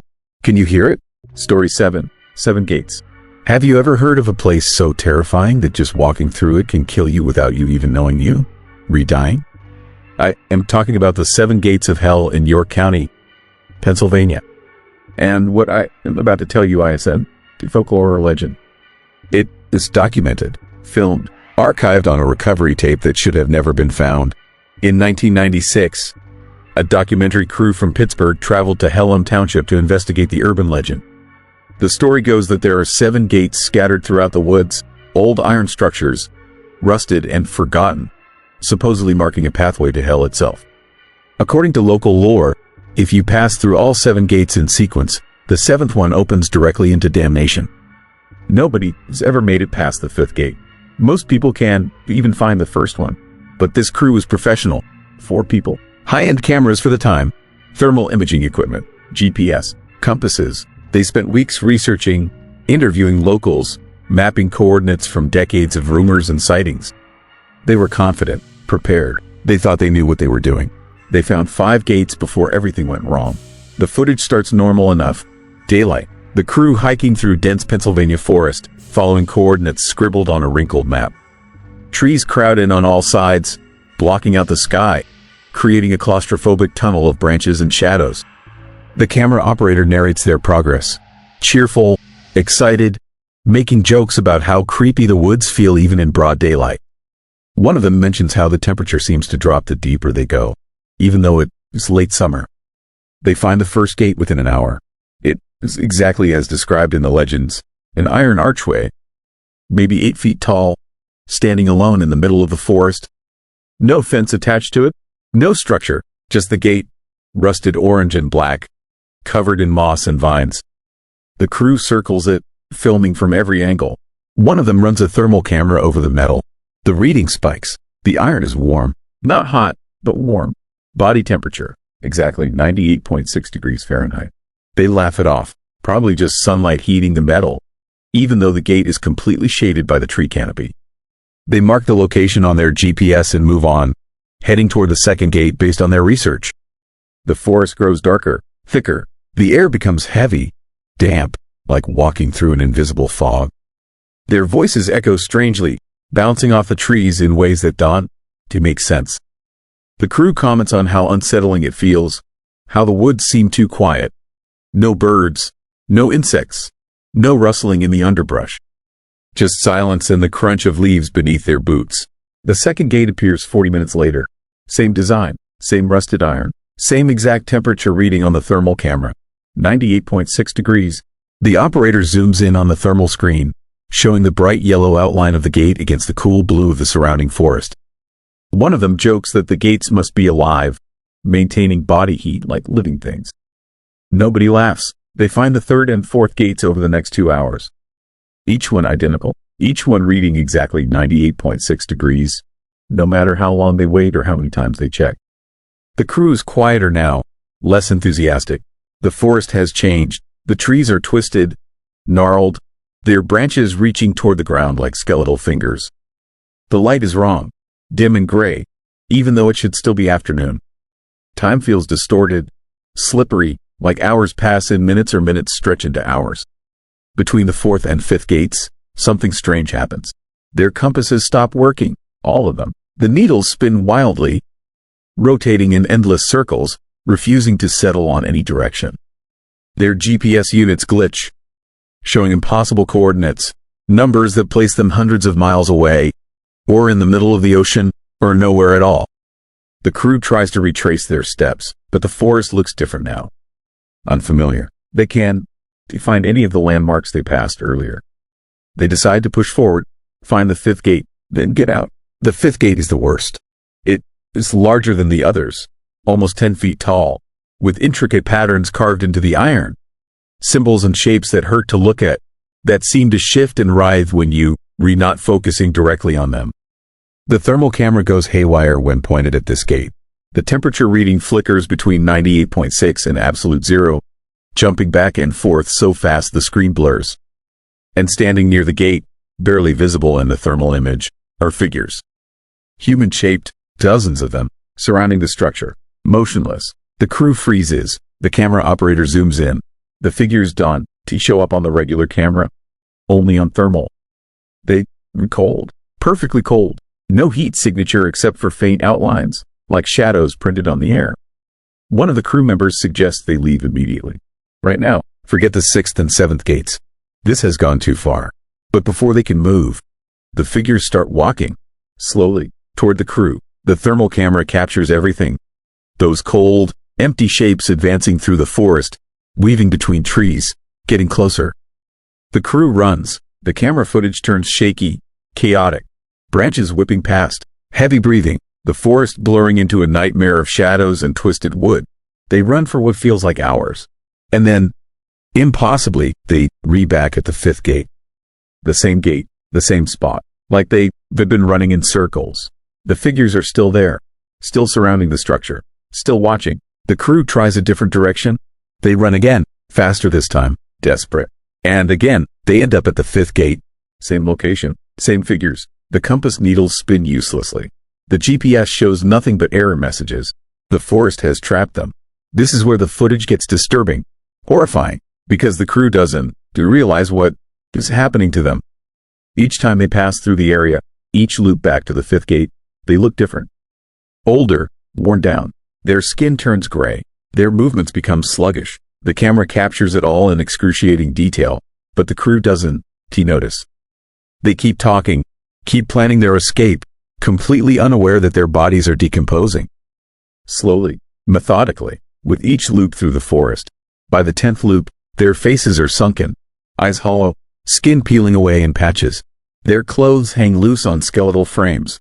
Their voices are raspier, weaker, but they still trying to escape, still searching for a way out of the woods, still convinced they refine. By the 20th loop, they barely recognizable. Walking corpses, flesh rotting off bone, hair falling out in clumps. And yet they keep walking, keep talking, trapped in a nightmare they can perceive. The footage cuts out after the 37th loop. The screen goes black, static, and then nothing. The recovery tape was found 3 months later by a state park ranger. It was lying on the ground near the 5th gate, partially buried in leaves. The camera was smashed, the casing cracked open, but the tape inside was intact. Playable. The ranger watched it, reported it. The footage was archived by the Pennsylvania State Police and quietly buried in evidence storage. The documentary crew was never found. No bodies, no remains, no trace. They simply vanished in those woods in 1996. And the only proof they existed is that horrifying tape showing them dying over and over without realizing it. But here is the part that keeps me awake at night. The part that makes this story truly terrifying. The recovery tape doesn't end where I said it did. There is more footage, recorded after the crew disappeared. The timecode jumps forward. Months later, the camera's back on, sitting on the ground, pointed at the 5th gate. The thermal imaging is still active, showing those cold figures surrounding the structure. And then, walking into frame, are the crew members. Alive, healthy, looking exactly as they did at the start of the investigation. They approach the 5th gate, touch the iron, check the temperature reading. 98.6 degrees. They discuss moving forward to find the 6th gate. And then they start walking into the forest, toward the 6th gate they never reached in life. The footage follows them, not handheld anymore. The camera moves on its own, gliding through the trees, tracking the crew as they hike deeper into the woods. The crew doesn't acknowledge it, doesn't see it. They just walk, oblivious, heading towards something they will never actually reach. Because they re-looping again, passing through the same area, over and over, slowly decomposing, slowly realizing that something is wrong, but never understanding what. The thermal camera captures it all. Their heat signatures fading, cooling, until they reach just cold outlines like the other figures. Until they become part of the forest, part of the gates. The tape ends with a wide shot of the 5th gate, dozens of figures surrounding it, standing perfectly still. Among them, barely distinguishable from the others, are the 4 crew members. Cold, silent, waiting. I've seen the recovery tape.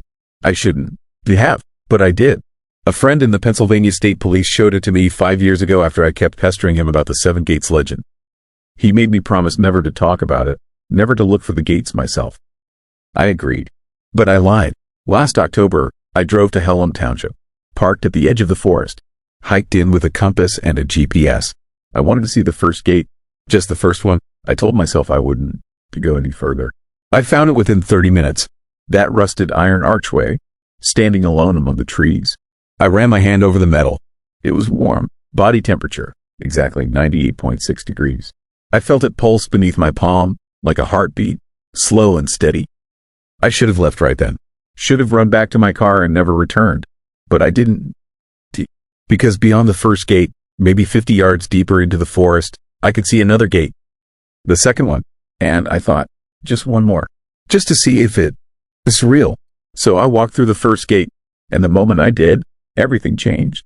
The temperature dropped, the light shifted. The forest became darker, denser, suffocating. My compass started spinning. My GPS showed error messages. And behind me, when I turned around, the first gate was gone. The forest stretched endlessly in every direction, identical trees creating a maze with no exit. I found the second gate, then the third, then the fourth, each one reading exactly 98.6 degrees, each one pulling me deeper into the woods. And with each gate I passed through, I felt different. Heavier, slower. My skin felt tight and wrong, like it didn't fit my body anymore. I am at the fifth gate now. I can see those figures on my thermal camera, surrounding me, watching, waiting for me to join them. And the horrifying thing is, I don't remember how I got here. I don't remember passing through the fourth gate or walking this far. I just blinked and I was here, standing in front of the fifth gate, holding my camera, my compass spinning uselessly in my hand. And I think I've been here before. I think I've been looping, because my clothes are torn. My hands look thinner than they should. And when I checked my GPS, it showed a date from 6 months ago. But that is impossible. I just came here last week. I can hear them now. Those figures. They not silent anymore. They whispering, saying my name, telling me to find the sixth gate, telling me I'm almost there. Just one more. Just two more. Just keep walking. And I want to. God help me. I want to keep going. Because I need to know what is beyond the seventh gate. I need to see it. Even though part of me, the part that is still sane, knows that I am already dead. That they've been dead for months. That I just another cold figure trapped in these woods, looping forever, decomposing slowly, never realizing I've already passed through all 7 gates and there is nothing waiting on the other side except more gates. More loops, more decay. The thermal camera shows me now. My heat signature. It's fading, dropping below 98.6, dropping towards 0. And I can to stop it, can to turn back, can to escape. Because the forest has me. The gates have me. And soon, I'll be maintaining their temperature too.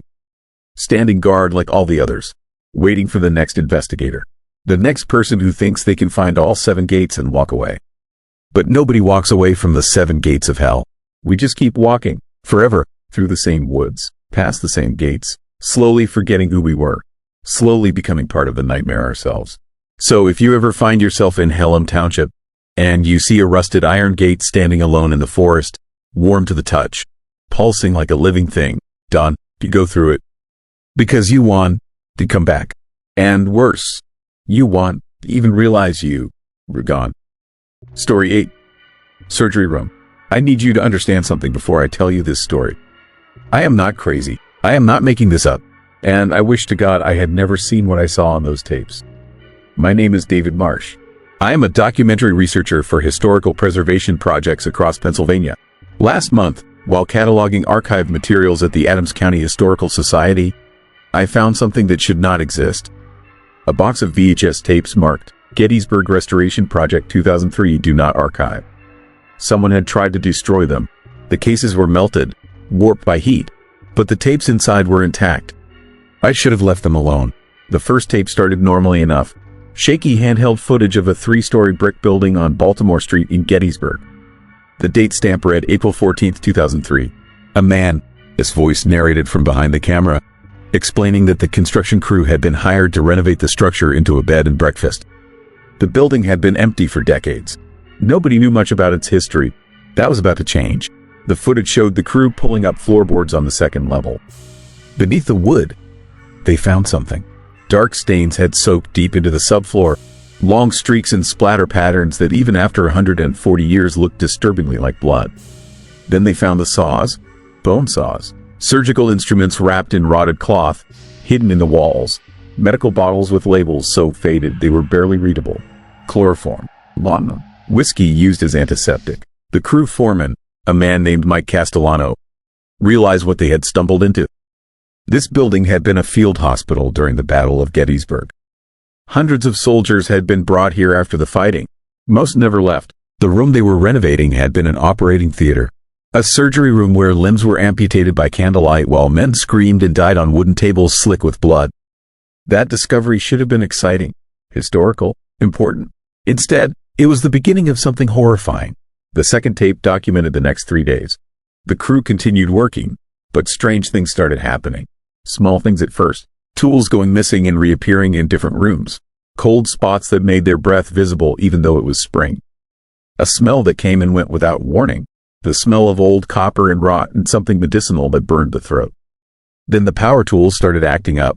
On day 5, the footage showed Mike setting up a drill press to install brackets for new shelving. He walked away to get measurements.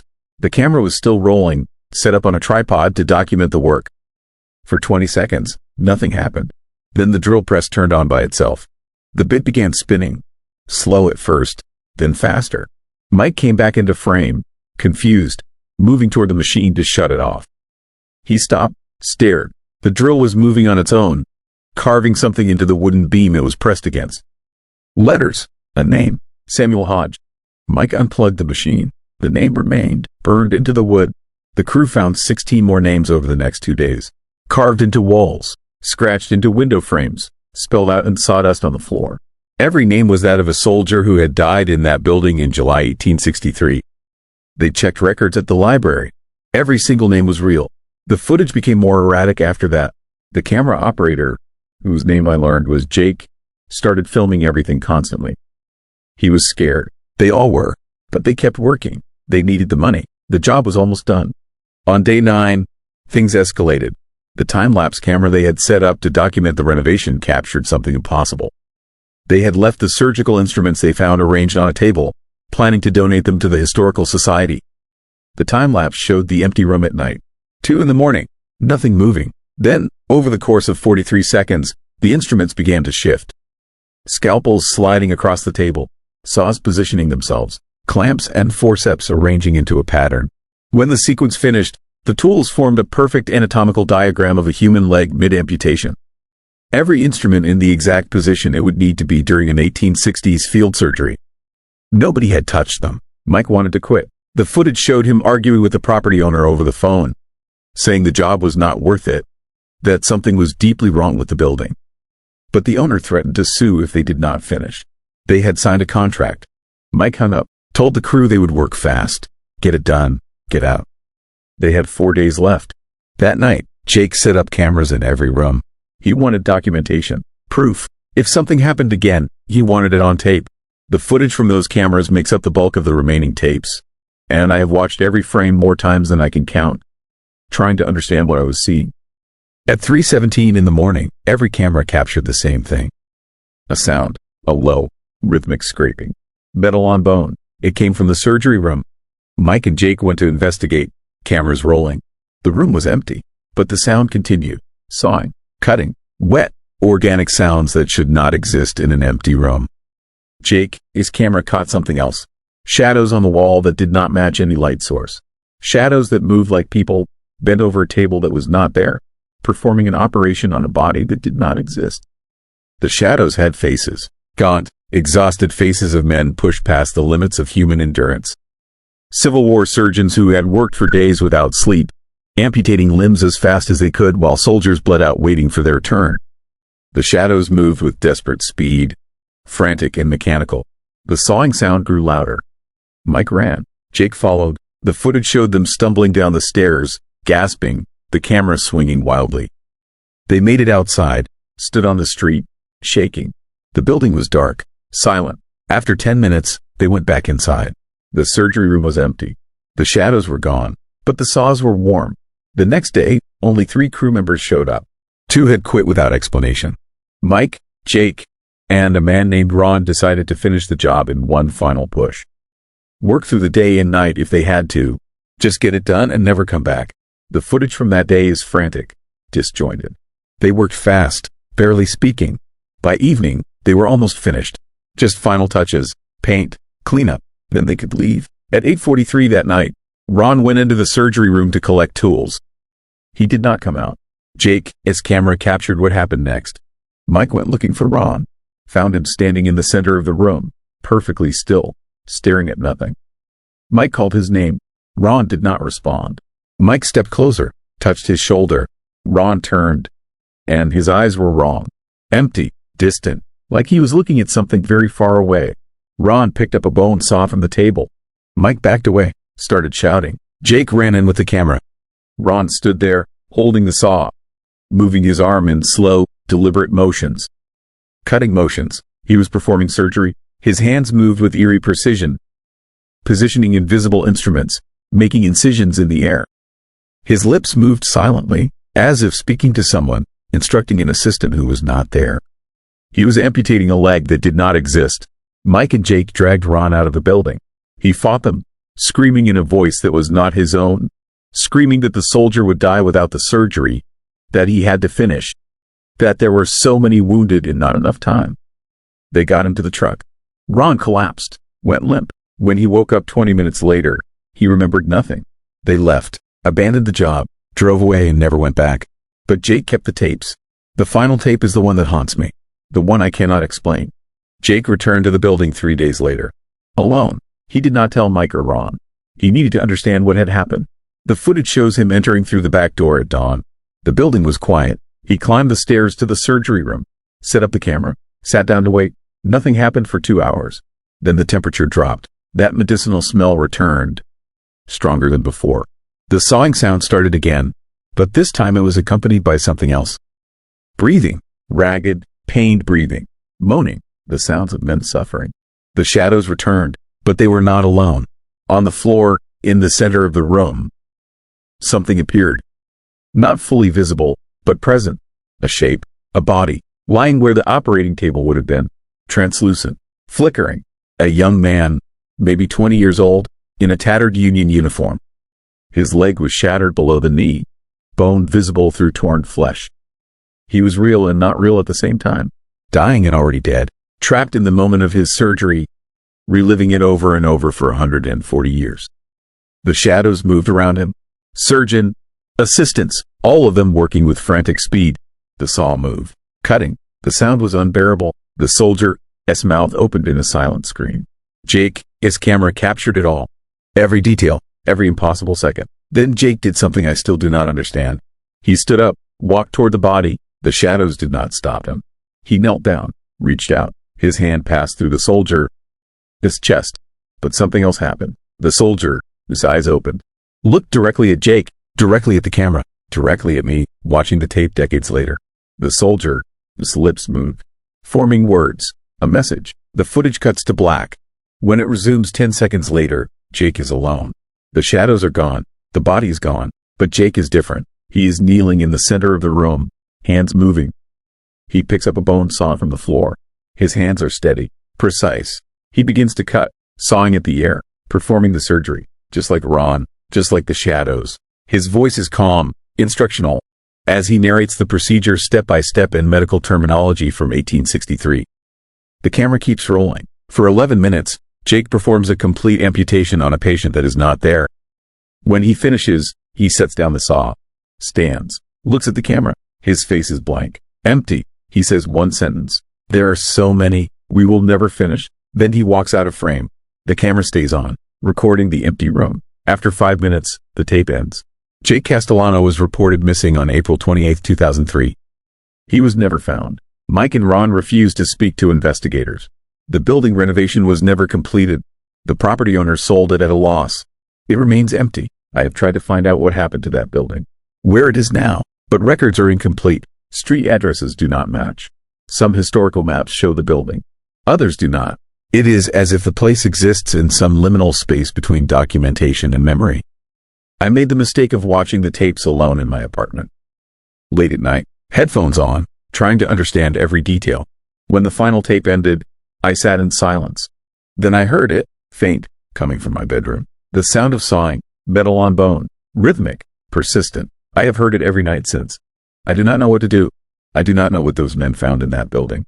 I do not know what Jake saw when the soldier looked at him. But I know one thing. I know that suffering, real suffering, does not just disappear. It soaks into the walls. It lingers. And sometimes, in certain places, it replays, over and over, endlessly. And sometimes, the past does not want to be documented. It wants to be joined. I have started dreaming about the surgery room. In the dreams, I am on the table. I can feel the saw. I can see the shadows. And I know, with absolute certainty, that one day I will walk into a building I do not recognize and find myself standing in the center of a room that smells like blood and medicine. I will pick up the saw, and I will finish the work, because there are so many wounded, and we will never finish.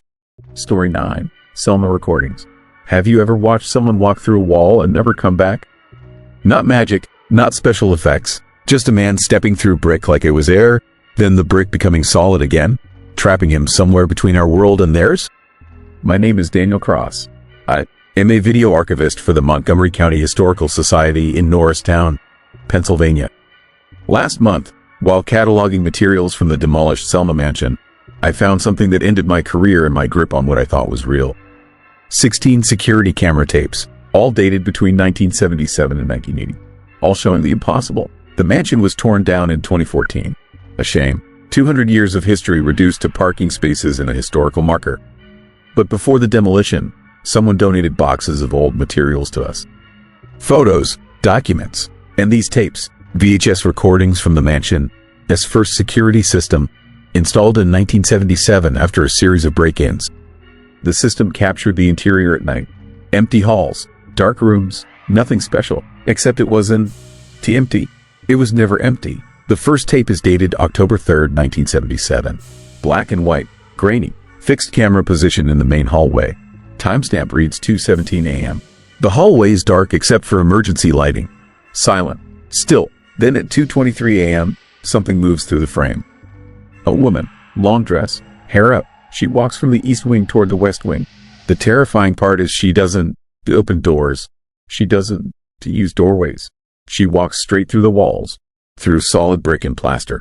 The camera angle catches her passing through a wall section, her body bisecting the brick like she exists in a different space. A different time. A different version of the mansion where that wall doesn't exist yet. I thought it was a hoax at first. Degraded tape, double exposure, magnetic interference. But I've been restoring video for 22 years. I know what artifacts look like. I know what editing looks like. This wasn't edited. This was recorded straight from the camera. This was real. The second tape is dated November 12th, 1977. Same hallway, 3:41 a.m. A man this time, work clothes, heavy boots. He is carrying something. Tools, maybe. He walks through the frame heading toward what used to be the servant quarters. Also walks through walls. But there is something new on this tape. Another figure, living, real, the night custodian. His name was Vincent Mora. I found his employee records. Hired in May 1977. Worked nights, alone. According to his file, he was 53 years old. Former Navy, quiet guy, good worker. The tape shows him standing in the hallway, watching the ghost pass by. He doesn't run, doesn't panic, just watches, takes notes on a clipboard. The timestamp shows he stands there for 11 minutes after the ghost disappears. Writing. Recording. Documenting. By January 1978, the tapes show Vincent had set up his own camera. A handheld unit, better quality than the security system. He is conducting investigations, following the entities, mapping their routes through the mansion. The security footage captures him in various rooms at night, his handheld camera pointed at walls, at corners, at empty spaces that aren't empty. He is recording something the fixed cameras can see, something that only appears at certain angles, certain times, certain conditions of light and shadow, and whatever else makes the boundary between worlds thin enough to see through. The tapes from March 1978 show something new. Vincent has started setting up equipment. Microphones, temperature sensors, electromagnetic field detectors. He is treating this like science, like research. The security cameras capture him sitting at a card table in the main hall, surrounded by equipment, watching, waiting. At 4:16 a.m. on March 23rd, a woman in 1920s clothing walks through the wall behind him. He turns immediately, grabs his handheld camera, starts filming. The security footage shows him following her through 3 rooms, walking the same path she walked, his camera tracking something the fixed cameras barely capture.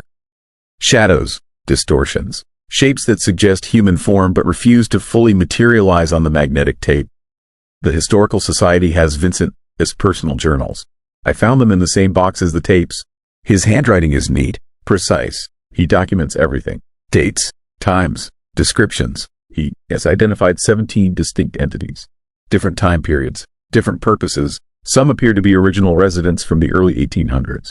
Some are servants and workers from the turn of the century. Some are preservationists from the 1960s when the mansion was first converted to a museum. They all walk the same paths, follow the same routines, living their lives in loops, unaware the mansion has changed around them. Unaware they re-dead. But Vincent noticed something else, something disturbing. The entities were becoming aware of him. On a tape from June 1978, a man in colonial-era clothing stops mid-stride, turns, looks directly at Vincent's camera, makes eye contact. The man's face shows confusion, recognition, fear. Then he continues walking through the wall, gone. Vincent's journal entry from that night is 3 pages long. He describes the encounter, the intelligence in the man's eyes, the realization that he'd been seen, that something from another time was watching him the way he watched Vincent. 2 ghosts staring at each other across centuries, both equally confused about which one was real. The tapes from late 1978 show conversations. Vincent set up chairs in various rooms. He sits and waits. When an entity appears, he speaks to them. His lips move, but the security cameras have no audio. His journals fill in the gaps. He is asking questions, getting responses, not verbal responses. The entities can speak to him, but they can write, they can gesture, they can move objects. Vincent documents entire conversations conducted through knocked over books, rearranged furniture, messages written in dust on tables. He is learning their stories, their lives, their deaths, why they retrapped, why they keep walking. The mansion, according to Vincent's research, sits on unstable ground. Literally, the foundation was built on filled land, an old creek bed. The builders used stones from a demolished church, wood from torn down houses, materials with history, with memory. Vincent theorizes the mansion is a collection of places, not just one place. An architectural collage where different times and spaces overlap, where the boundaries are thin, where the dead from multiple locations congregate, walking paths that existed in buildings that no longer stand, in a landscape that no longer matches the present. The tape from February 14, 1980 changes everything. Valentine. This day, the security camera captures Vincent in the main hall at 1 a.m. He has moved all his equipment, stacked it neatly in a corner. He is dressed differently, old-fashioned suit, formal, like he is going somewhere important. He sits in a chair facing the east wall. The wall is solid brick, has been for 200 years. Vincent sits and waits. At 1:47 a.m., something happens to the wall. The bricks shimmer, become transparent, become a doorway. On the other side, visible through the transparency, is a room that doesn't exist in Selma Mansion.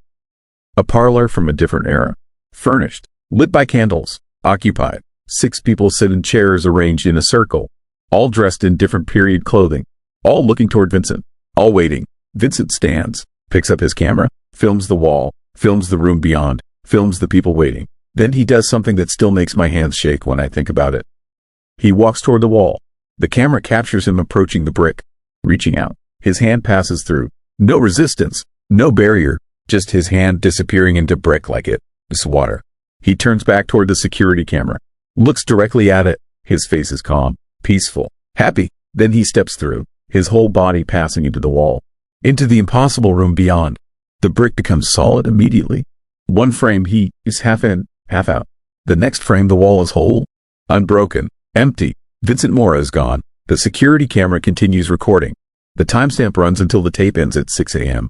5 hours of an empty hallway. A solid wall. A space where a man used to be. The Historical Society reported Vincent missing on February 15, 1980. Police investigated, found his equipment, found his journals, found no evidence of foul play. No body, no signs of struggle, just an empty mansion and a night custodian who disappeared. The case went cold. The mansion continued operating as a museum. New custodians were hired. They reported the same phenomena. Figures walking through walls, sounds, movements. But nobody else tried to communicate.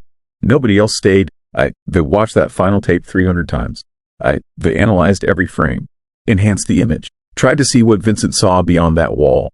The room is visible for exactly 43 seconds before the wall solidifies. In those seconds, you can see details. Furniture, windows looking out on a landscape that isn't to Norristown. Isn't to Pennsylvania. Isn't anywhere that exists now. The people in the circle are clear enough to identify. They matched 3 of them to historical records. Original residents of Selma Mansion. Dead for over a century. Sitting in a room in a house that no longer exists, waiting for a night custodian from 1980 to join them.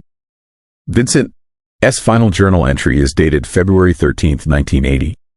One day before he disappeared, he writes about acceptance, about understanding, about realizing that some boundaries aren't meant to keep things separate but to give us time to prepare. He writes that the entities aren't trapped. They were waiting, existing in a place where time doesn't flow forward, where the past and present and future occupy the same space, where death isn't an ending but a transition to a different kind of existence. He writes that they've been inviting him for months, showing him it's safe, showing him he belongs there more than here. He writes that tomorrow he is going to accept.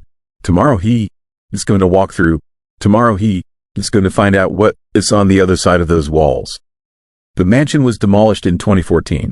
The walls came down. The foundation was excavated. During the demolition, workers found something strange in the east wall of the main hall.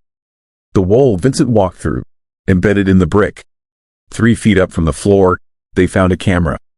Vincent's handheld camera, sealed inside the wall like it had been there since construction, like it had always been there. The tape inside was intact. I have it. They watched it. It shows 43 seconds of footage.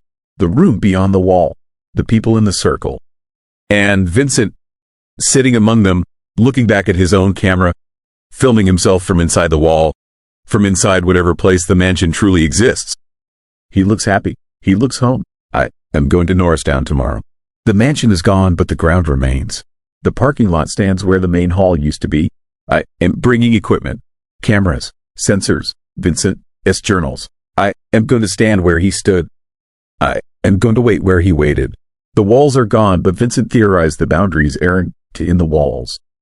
They in the ground, in the stones, in the memory of place. The mansion may be demolished, but the overlaps remain. The thin spaces between times. The doors that open for those who watch long enough. Those who wait patiently enough. Those who understand that some invitations are worth accepting, even when they come from the other side of solid brick.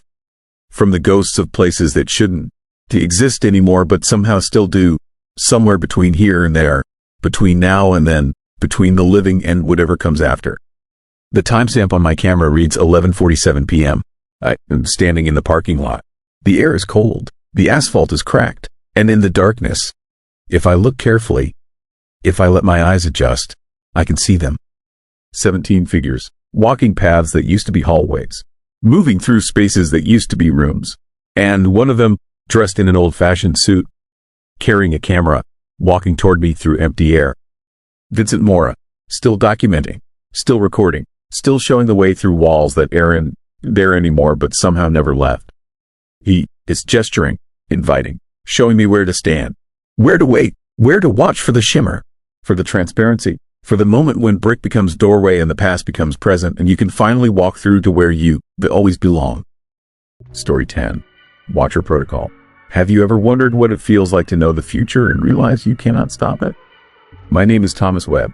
I work for the National Archives in Pittsburgh, specializing in obsolete media formats. Last week, while processing a storage unit full of old Forest Service equipment from the 70s, I found something that has destroyed my ability to sleep.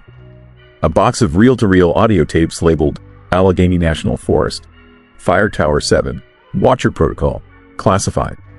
The classification stamp was not official. Someone had used a regular ink pad and a homemade rubber stamp. Like they were trying to make it look important. Trying to warn people away.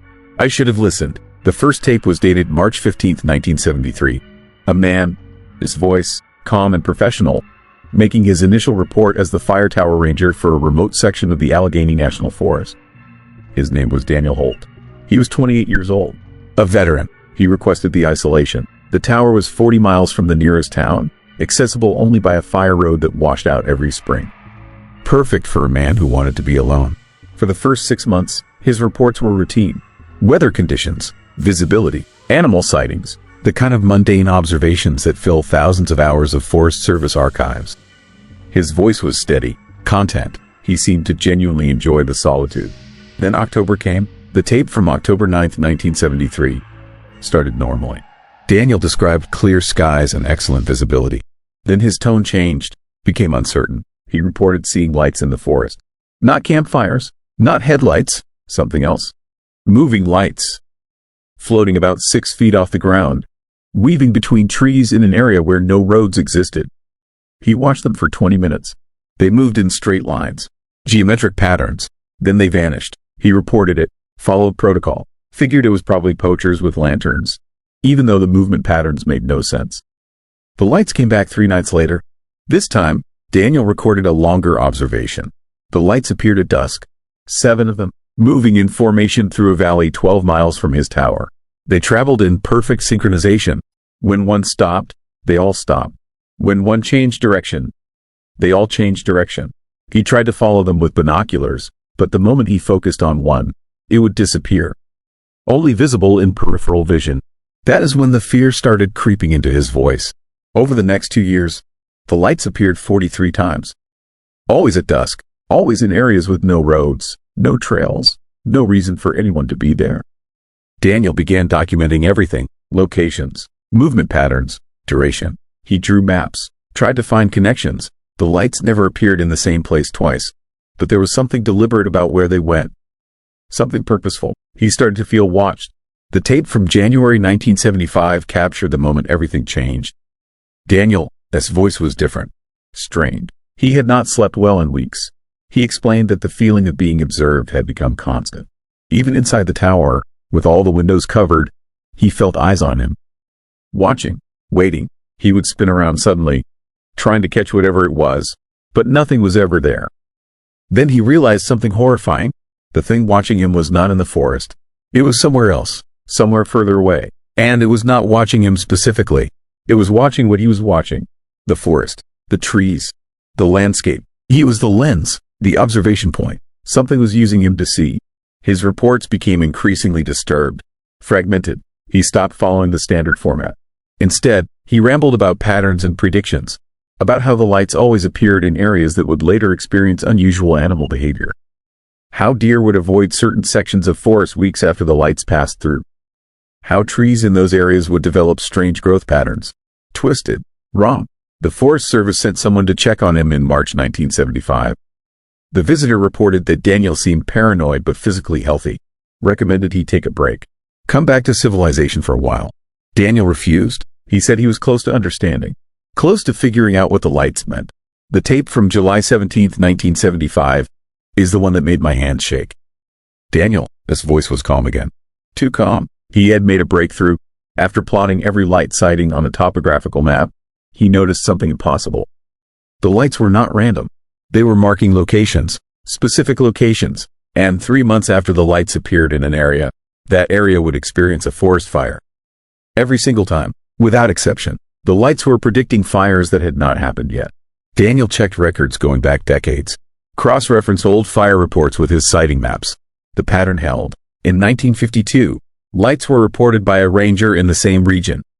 4 months later, a massive fire burned through that exact area. In 1967, hikers reported strange lights near the Clarion River. 2 months later, lightning ignited a blaze in that location. The lights were not just predictions. They were warnings, or markers, or something worse. Daniel became obsessed. He started recording everything. Hours and hours of tape. Watching, waiting, documenting every light, every pattern, every detail. He stopped submitting official reports. The Forest Service assumed he had abandoned his post. But he was still there. Still watching. The tape from October 1976 captured the moment he realized the truth. He had been tracking a new series of lights, 13 of them, appearing in complex patterns across a 70-square-mile area. Patterns unlike anything he had seen before. He spent weeks plotting them, calculating, and when he finally understood what he was looking at, his voice on the tape became something I can only describe as broken. The lights were not marking individual fires. They were marking a single, massive fire, a firestorm that would consume the entire northern section of the Allegheny National Forest. And based on the timeline, based on every previous pattern, that fire would happen in 3 months. He tried to warn people, contacted the Forest Service, tried to explain what he had discovered. They thought he had lost his mind. Isolation psychosis. They sent rangers to bring him down from the tower. Daniel ran, disappeared into the forest. They found the tower empty. His notes scattered, the tapes left behind. No massive fire occurred in 1977. Daniel Holt was never found. The Forest Service closed Fire Tower 7, sealed the records. The case was forgotten. But that is not the end. The final tape was not labeled with a date, just a timestamp, 40 hours and 17 minutes. I almost skipped it. Who records 40 hours of nothing? But something made me fast forward through it. Most of it was silence, empty static. Then, at the 39-hour mark, a voice. Daniel, his voice. But older, exhausted. He was not speaking to anyone, not making a report. He was talking to himself, or to the thing that was watching. His words were slow, deliberate. He described fires, dozens of fires, fires that would happen in places he named. Places I recognized, current places, modern locations. He described a fire in the Allegheny National Forest, near Bradford, starting from a lightning strike on August 12, 2024, consuming 4,000 acres before being contained. I checked. That fire happened, exactly as he described, 50 years before it occurred. He described 6 more fires, all in 2024, all accurate, location, date, cause. Every detail correct. Then his voice changed, became something else, something hollow. He explained that the lights were not warnings. They were not predictions. They were observations. Something was watching. Not from the forest, not from the earth, from somewhere outside time, seeing everything at once.